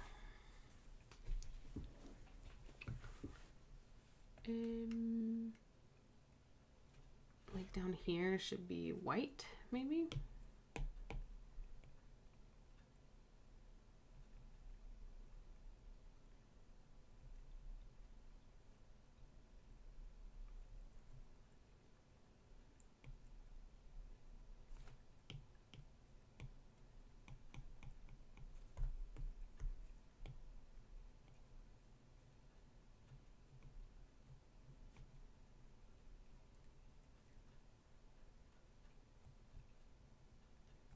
Whose idea was this?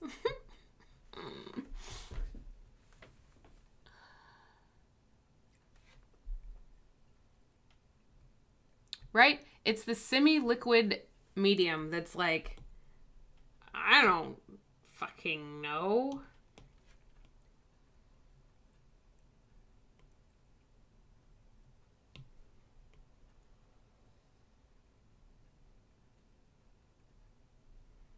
I'm just guessing. All right. Let's add some purple to this bitch.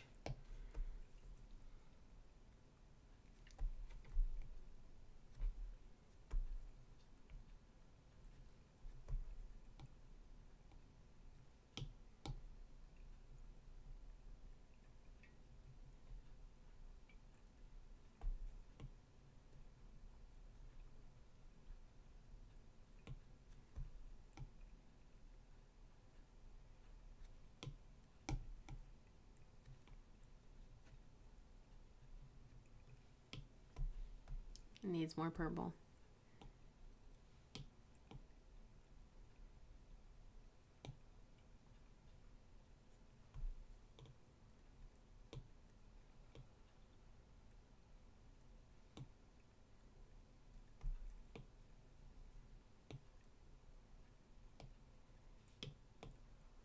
This might be overdoing the purple a little. We'll find out.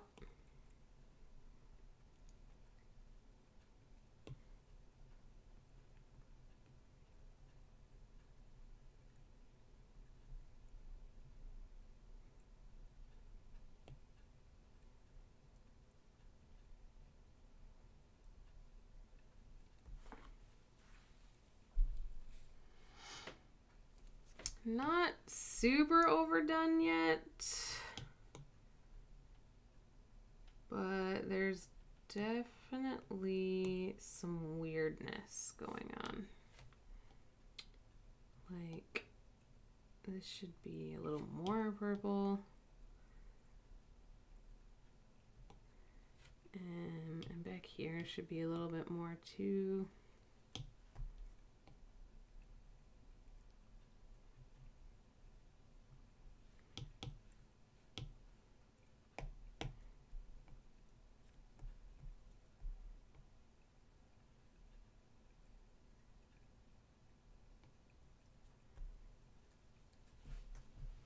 But I think I like hard. Do I like a hard white outline? Yeah, I do. A little bit. A little bit of one is good.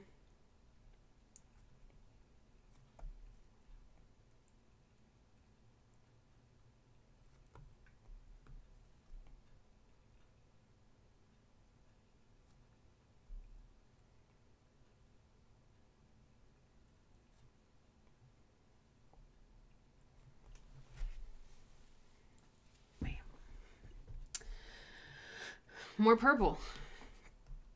Coming in hot.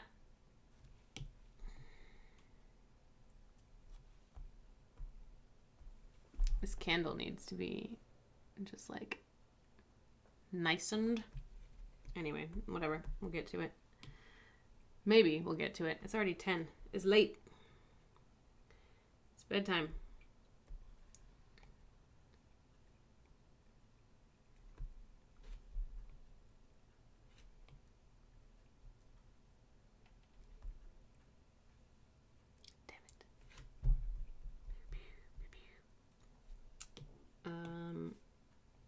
Drawing assist, please. But I'm gonna have to remember to take it off when I go back into the candle itself.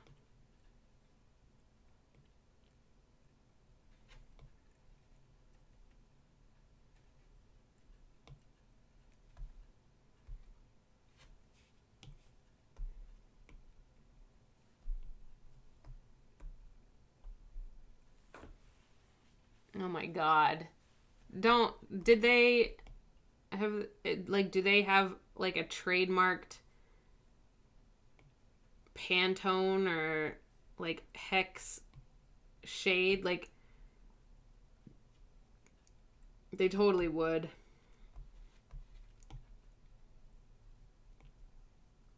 Oh, people are like, she's so fucking stupid. Like, let's trademark colors. Let's trademark holidays. Jesus, people. Again, nothing matters. Fucking trademarks and shit.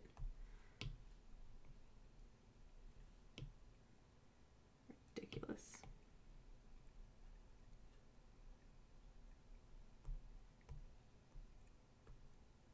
Okay.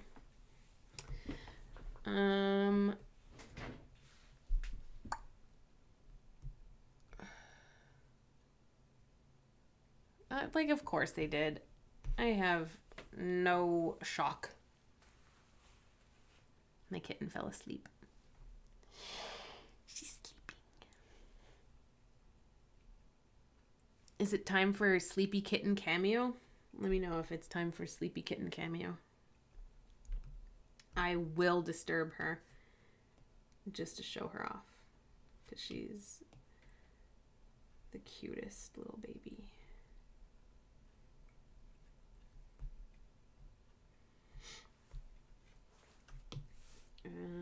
I'm going to... I think I'm gonna add in this purple glow.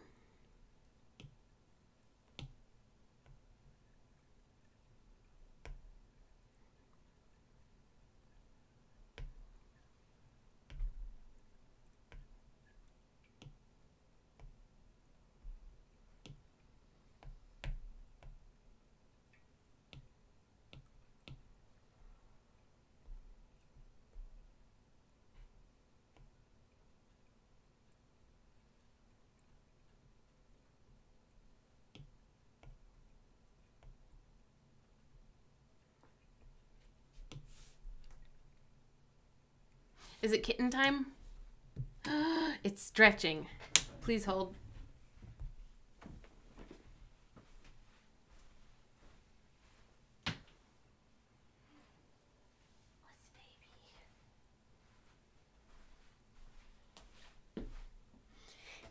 It's kitten. Hello, kitten. Hi, little baby one.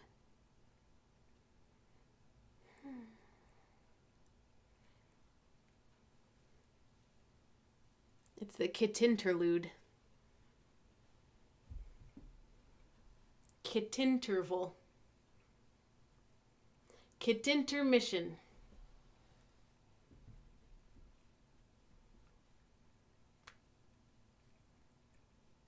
Hi. Hello, little baby. Hi, little fan. You're sleeping. You're sleeping and I ruined it. I ruined your sleepies. I'm not sorry at all. No. I mean, it's only fair if they attack us while we're sleeping, that we get to attack them while they're sleeping. Bye. Also, can we all appreciate my shirt?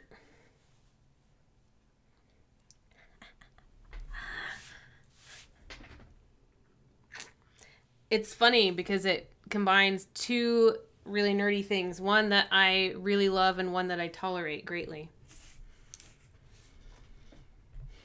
I know, she was so sleepy. Fan. Hi, you want your toy? Want your toy necklace? Go kill that. Thank you.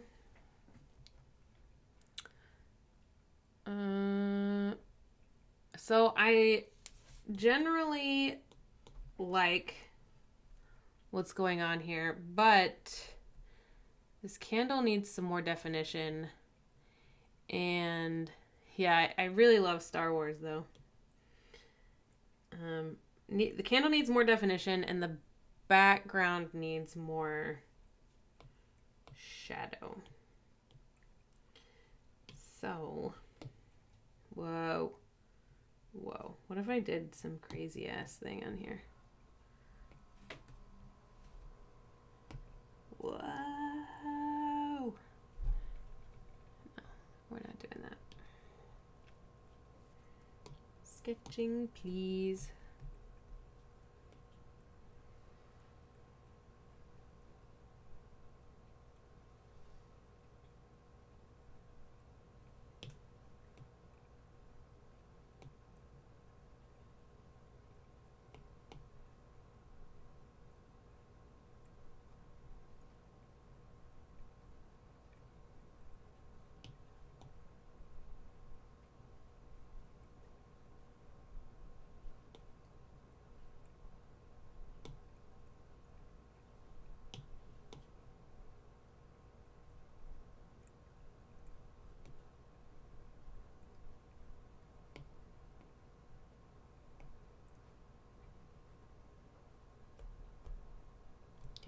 I already like that better. It does need more cowbell. Where do I get more cowbell? I gotta do something about this fucking candle. And the flame. So let's say that the flame has just some extra fluffiness on the side.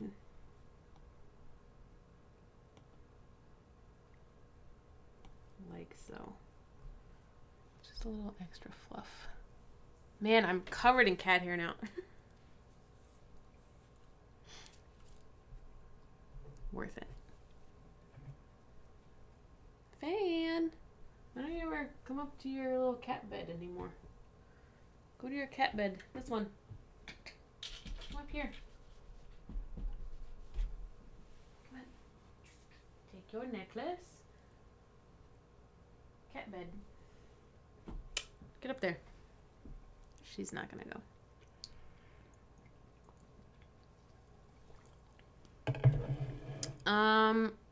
I like the idea that it's a ghost light. It's just a candle on a stage that signifies that everything is pointless and will come to an end. So you might as well just be really cool while you're alive and embrace the pointlessness. Because nobody can tell you you're wrong. Because it doesn't matter. But I love the idea of it being a ghost light.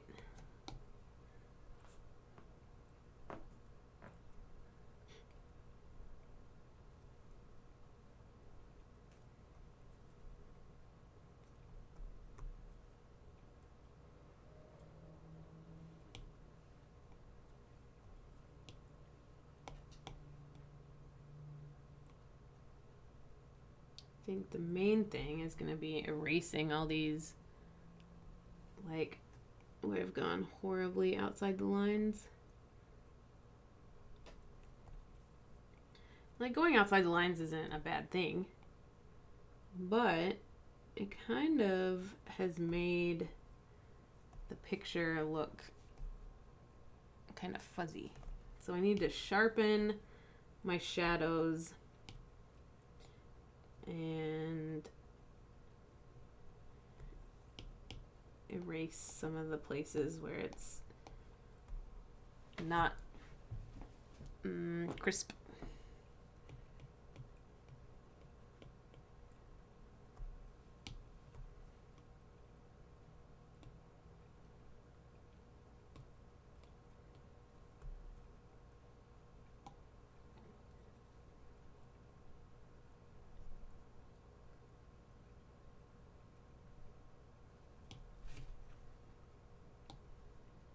And like you can see, I've already forgotten that I was going to use the the shortcuts.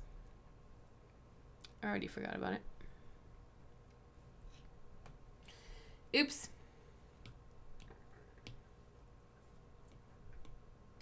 Let's try again.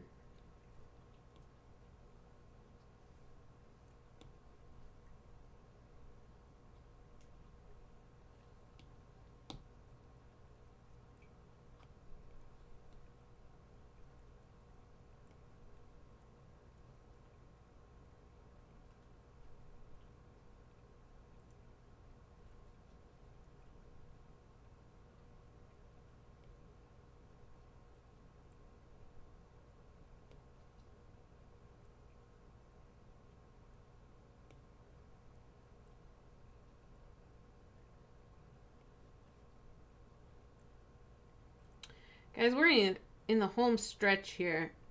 And, like, I'm really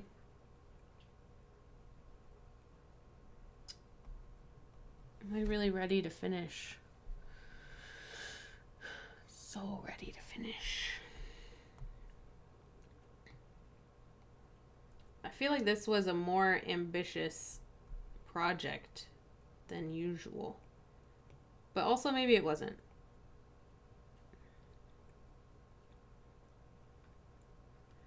I tried to be unambitious last week because I knew I was not going to be able to stay on long, and because I just had other things to worry about last week, and it ended up taking me probably 2 extra hours after the stream to finish it. It ended up being way more detailed and ambitious than I anticipated.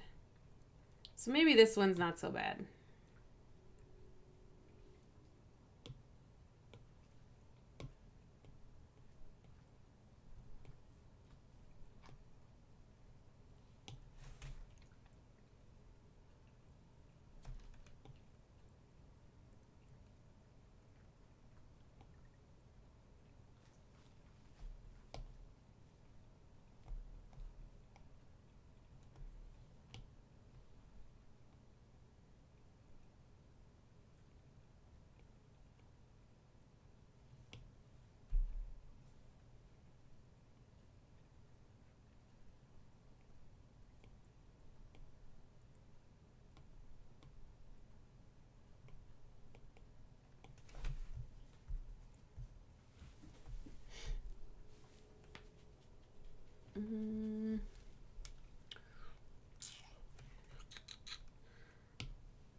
Let's add some highlights.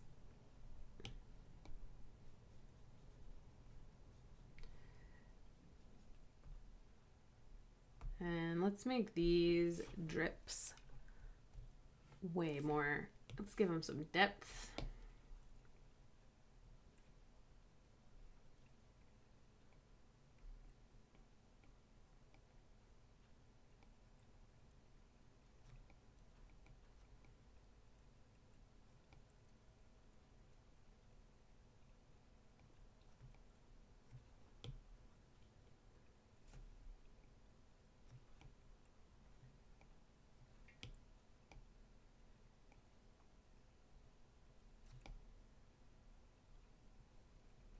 I think I need more drips as well. Like, there needs to be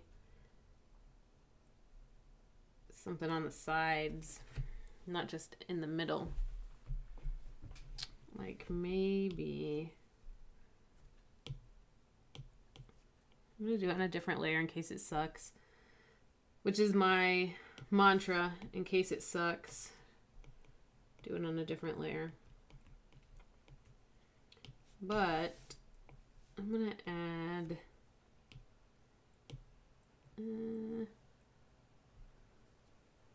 maybe here.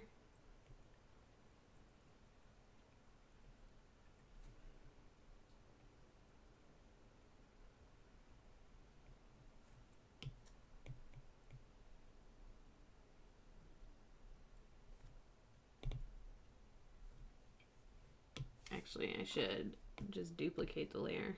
JK. And then merge that down. That way I can smudge it.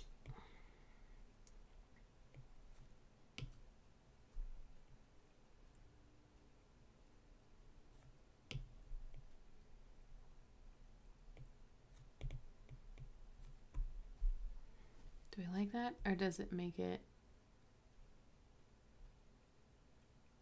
too... I don't think that really added anything.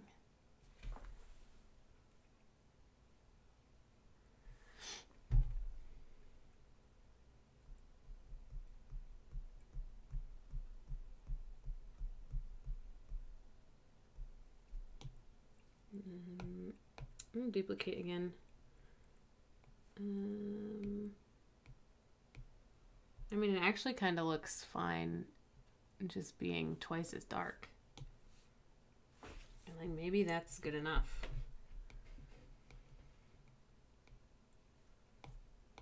Duplicate again. And duplicate again. And I'm just going to merge these two down. Because maybe just being dark is okay.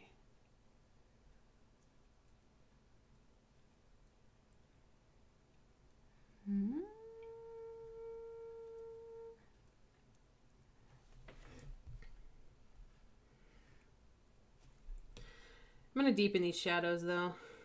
That's a fact. I do like the darker look, definitely. But I am going to like add some shadow in here and add some shadow here. Maybe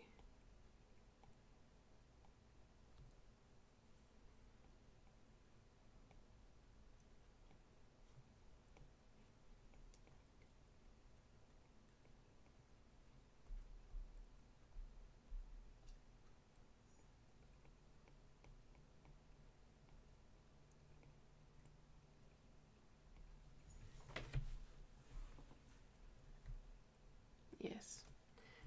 Now it is looking somewhat more candle-like, candle-esque.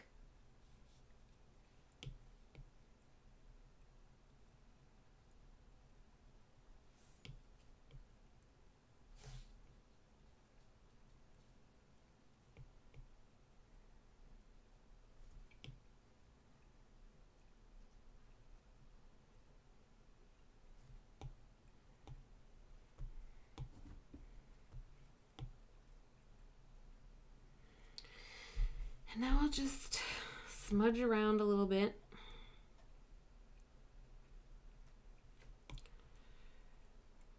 But not like too much smudge, because I actually like the texture of it being just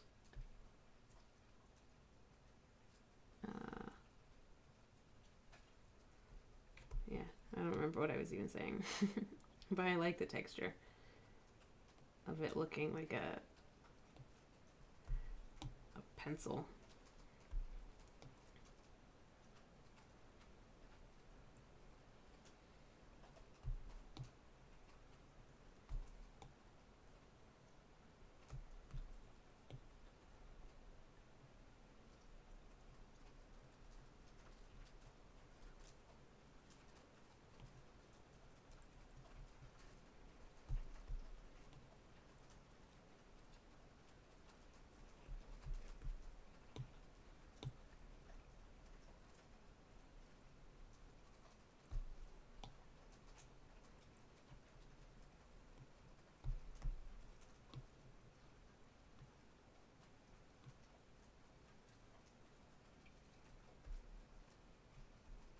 That was too much.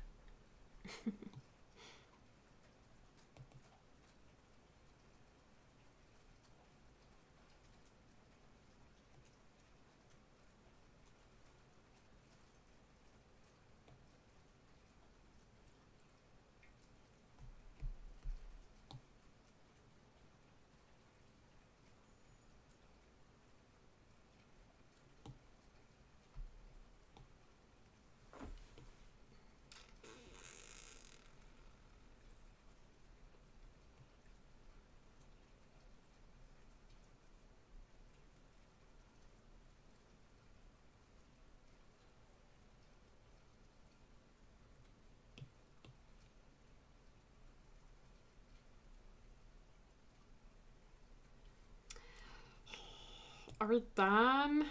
Are we done yet? Is it time for bed? I'm really hyper tonight. But at the same time, I want to go to bed.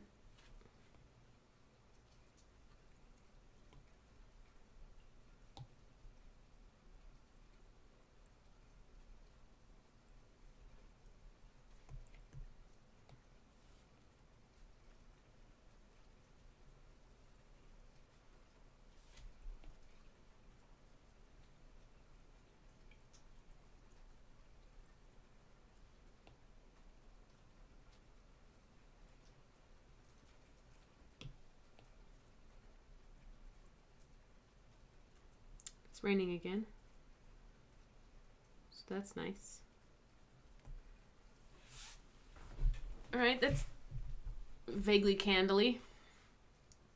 I think I'm gonna add some more to this flame. Actually, I think I'm gonna add a little white outline.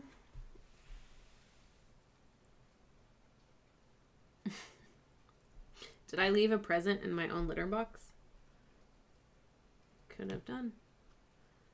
I could have done.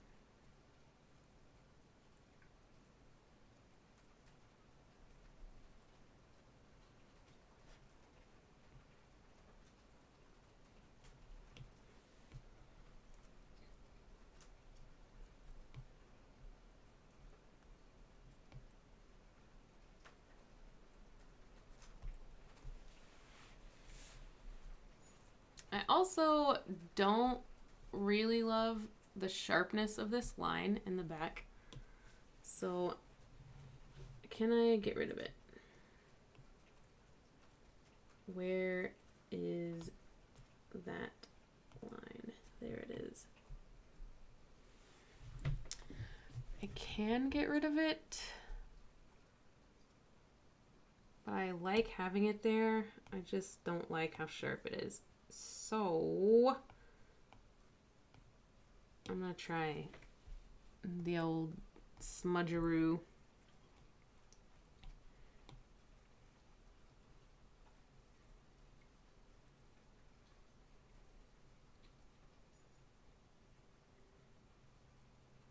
And I'm also gonna add yet more darkness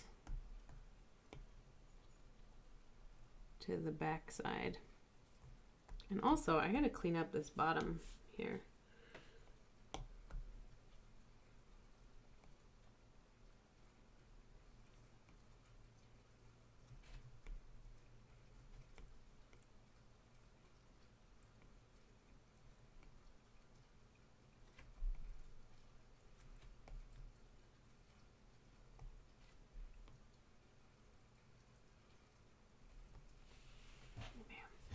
This also needs more shadow, I think, on the curtains. A little more shadow. But one thing at a time, I want to get this piece right.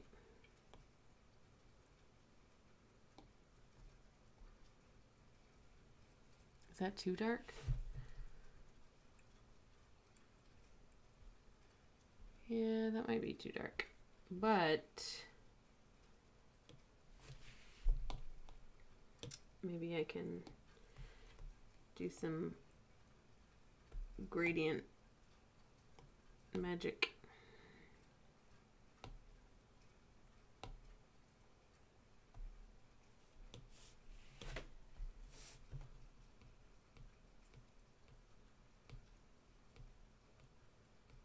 That really accomplished nothing.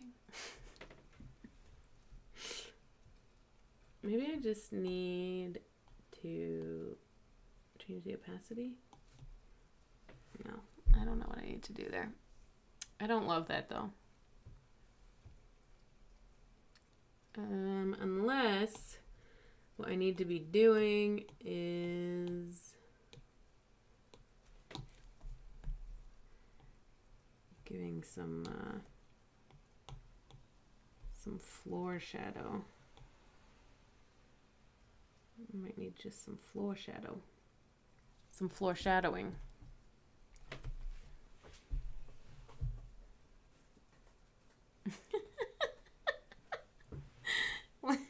Like cat presents or like her own toilet adventures?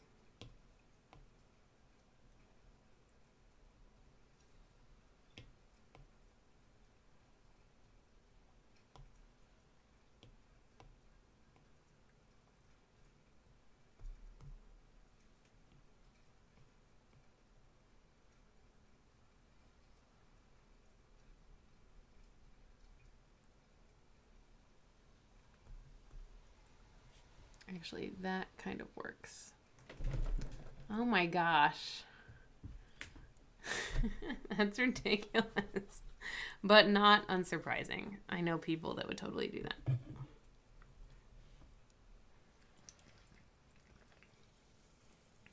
Yes, here's the floor shadowing, I think, is what I needed. Like, look at the difference. The floor shadowing is perhaps the necessary missing ingredient.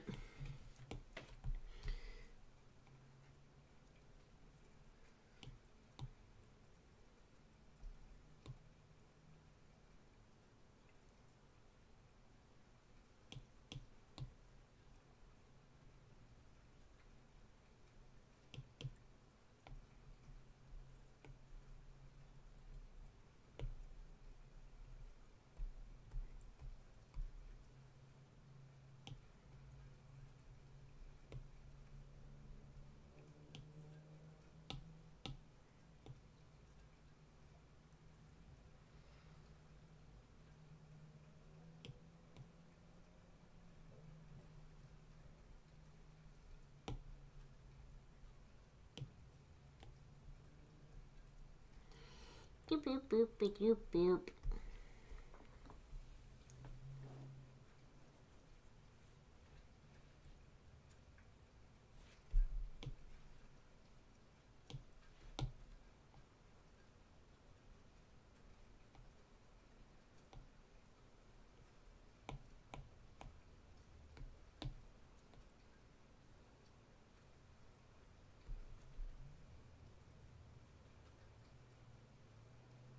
No.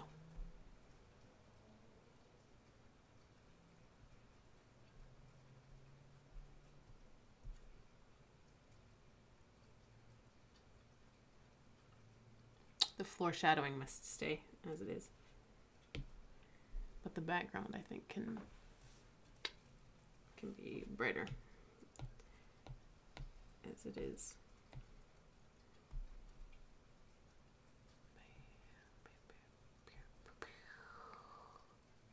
Should I have some smokes? I mean, I'm gonna run out of layers pretty soon.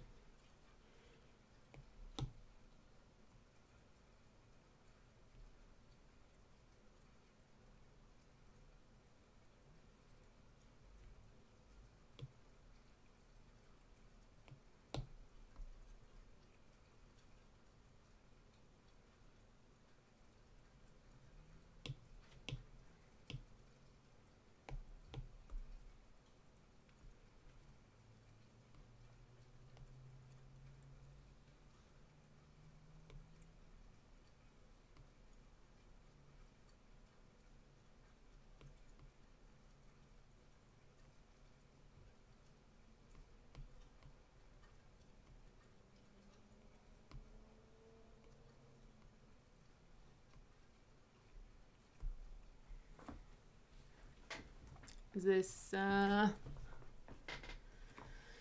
yeah, there is a layer limit. For this particular canvas, I have 6 layers available. I've used 33 of a total 39. Like, the bigger your canvas is, the fewer layers you have. My canvas I'm working on is 13 by 20 inch, essentially. So there's quite a few layers actually, but when I'm working on like there's a couple that I've been working on that are I'm just working on huge like poster size things, and it will only let you have like 10 layers or something. It's kind of crazy. But fine. Oh, what's this? Delete. Should I add some like more? You know what? I'm gonna do another layer of just shadows, because I feel like this needs to be something. And actually, it's gonna be an assisted layer so that I only have to do it once. But like, right, this should be a shadow back there, right? Shouldn't it? Let's see. I mean, I could be very wrong.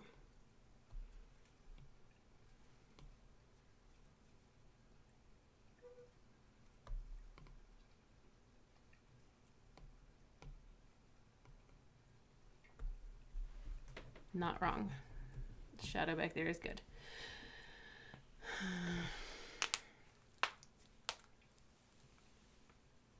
Oh no.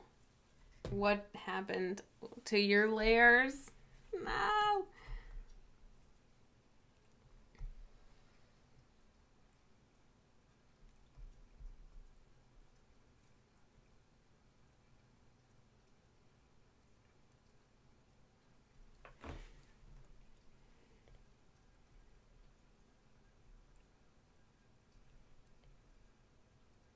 All right, I'm using my shortcuts this time.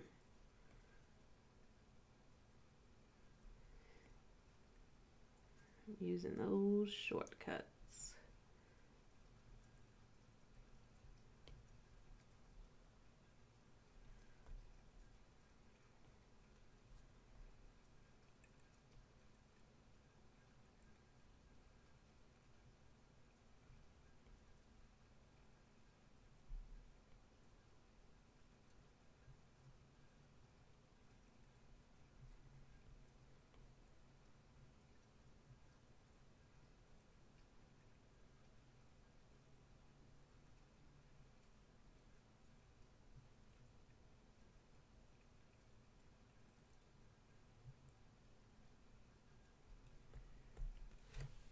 Much more depth. Yeah, the saving thing is what like really terrifies me about this program app. And like whenever I get a new iPad or when there's an update or whatever, I'm always afraid I'm gonna lose everything I've ever done. But I guess it's all backed up. I don't know. But I see people, well, I used to see people online asking, like, oh my god, how do I get all my stuff back? Like, it didn't copy over when I got my new thing or whatever. So every time I get new hardware, I'm like,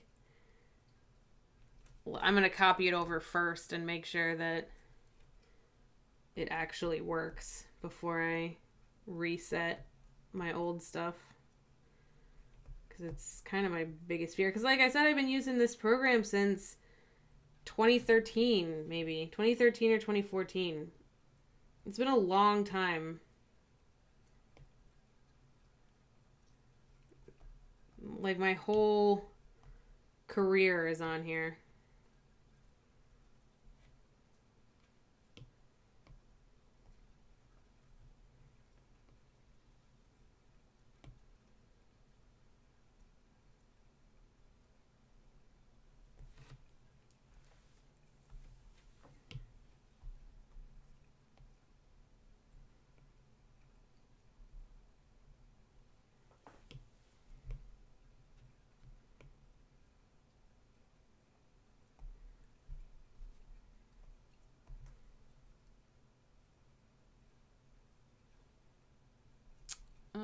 we think? Up top. I want to smear this purple out on top. Where does that purple schmear live? It lives right here. I'm going to smear it. Shimmer.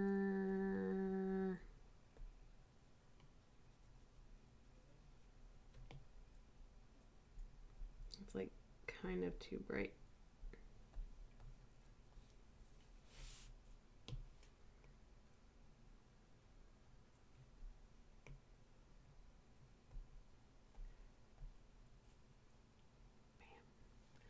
Is this it? Is that it? Is this all the world's a stage?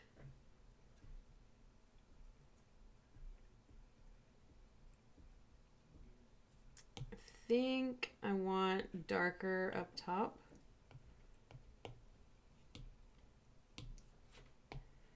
I feel like there's too much curtain at the top.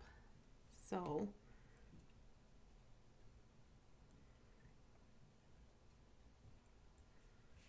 whoa. That's madness. I kind of like it though.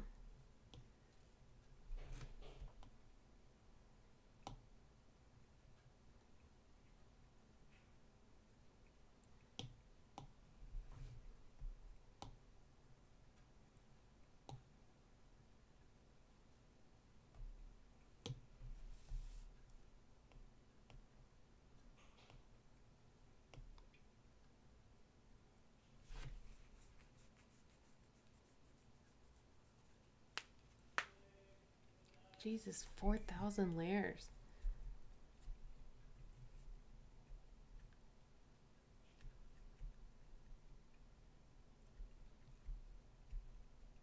That's too many layers. And this is, I think, now too bright in the whiteness.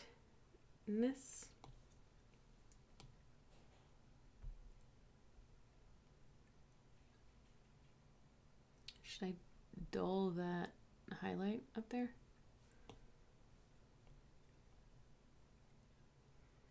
What do you think?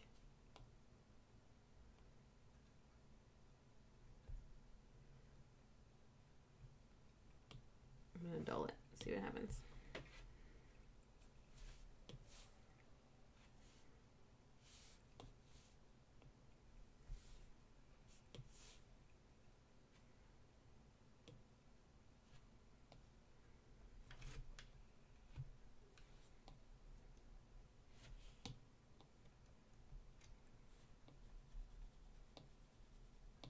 I don't want the highlights gone, but I don't want them to be as bright as they are.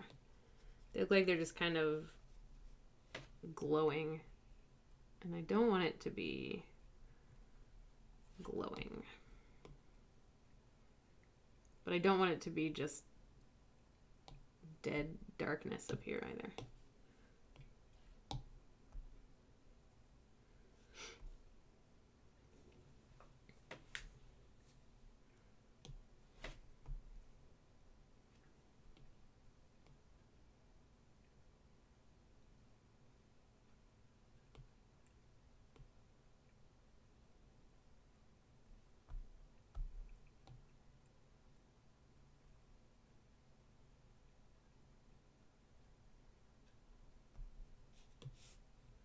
No!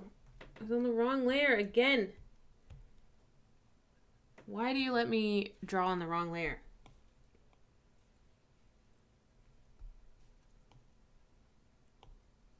This is the correct layer.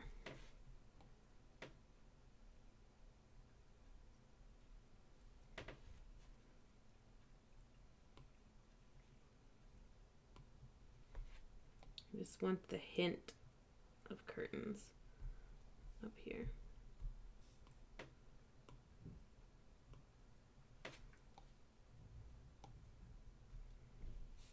And I'm gonna smudge the white out more here too. But then I think I'm like pretty close to done.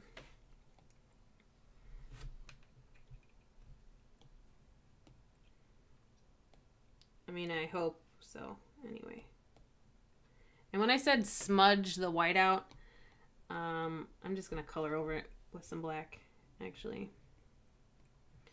But should I smudge some of that purple? Maybe.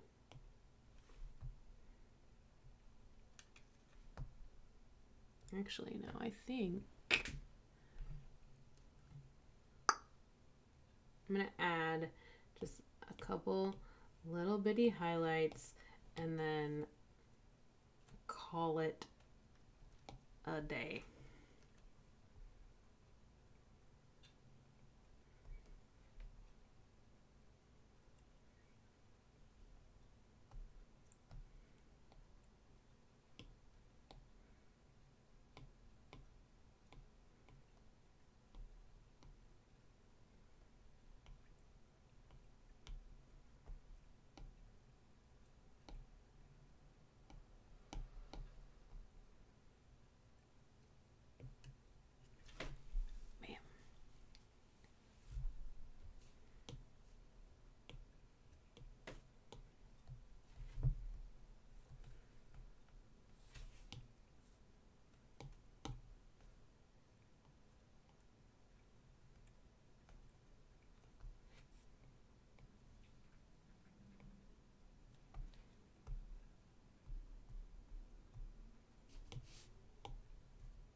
Drawing assist.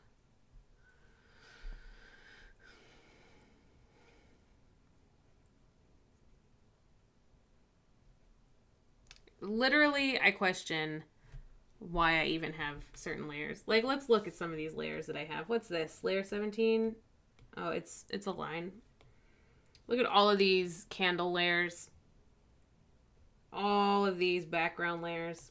Look at all these layers that are not even gonna be used. I should delete them. But will I? It doesn't seem likely.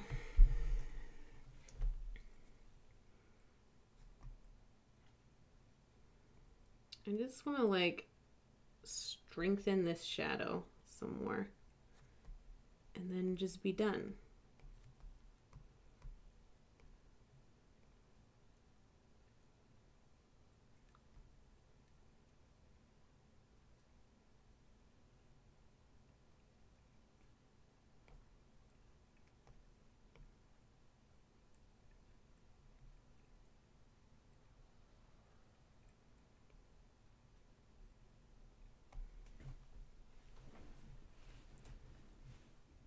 Does this layer bring me joy? Yeah, a lot of them do. That's why I keep them long past their expiration dates.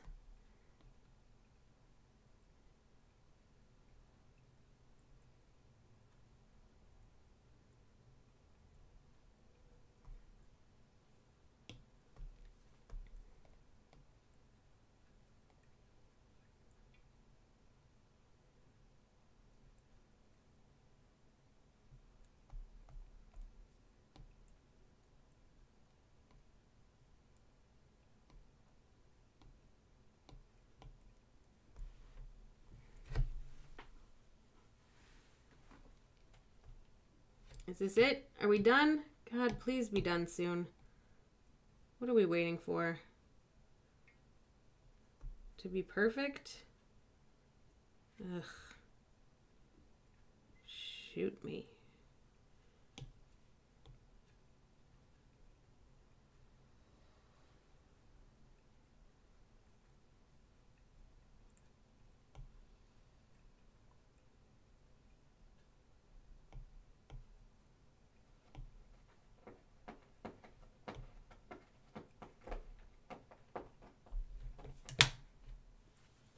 All right.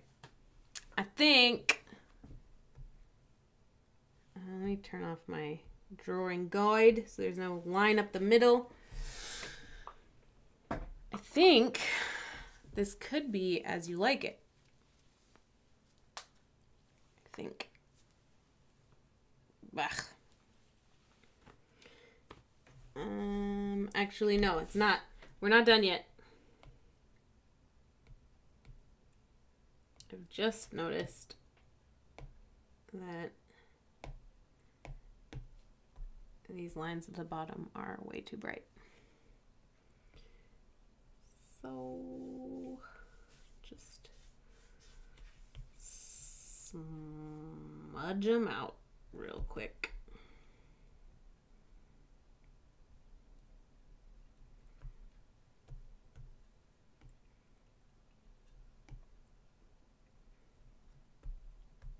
Okay. Now am I done? Yeah. As you like it. As I like it. I like it. I think I like it. I think I like it.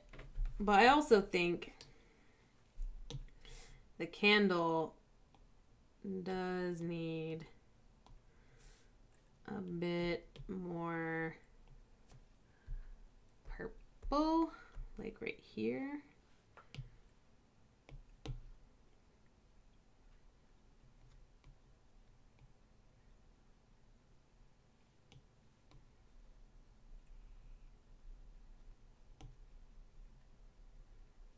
Had no purple on the candle itself. There we go. Yeah. Bam. All right. So that's as I like it, I guess.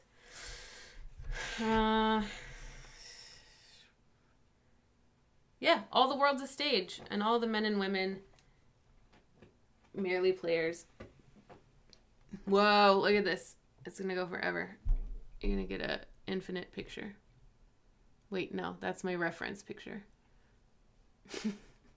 There's OBX. Anyway, there it is.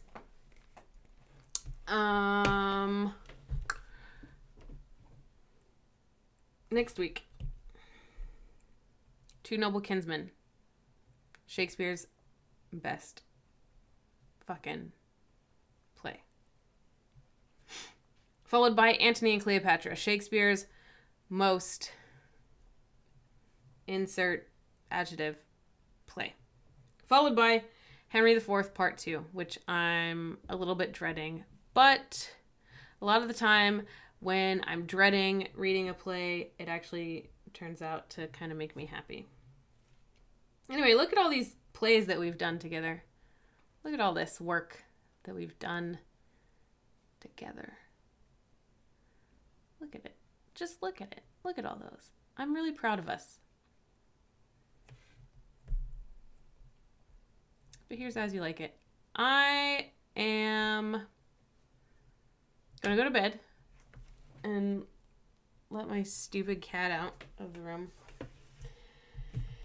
And one of the Shakespeare plays of all time, that is Antony and Cleopatra. It is one of the Shakespeare plays of all time. Oh, what has happened? Rotato. Yeah. Thanks for hanging out and talking nonsense with me and looking at my cat and telling my cat how beautiful and cute and precious she is. She really needs to hear it because I don't tell her enough. So, thanks everybody. I will see you next week, barring any kind of unpleasantness. Whoa. I just realized that my iPad, when it is plugged into my computer, is like, this is my mouse cursor. It's an extension of my screen. Can I pull something over to my iPad? No, that would be nuts. But my cursor moves across it. That's wild. All right, I'm learning so much right now. I need to go to bed. I will see you all later. Thanks for hanging out.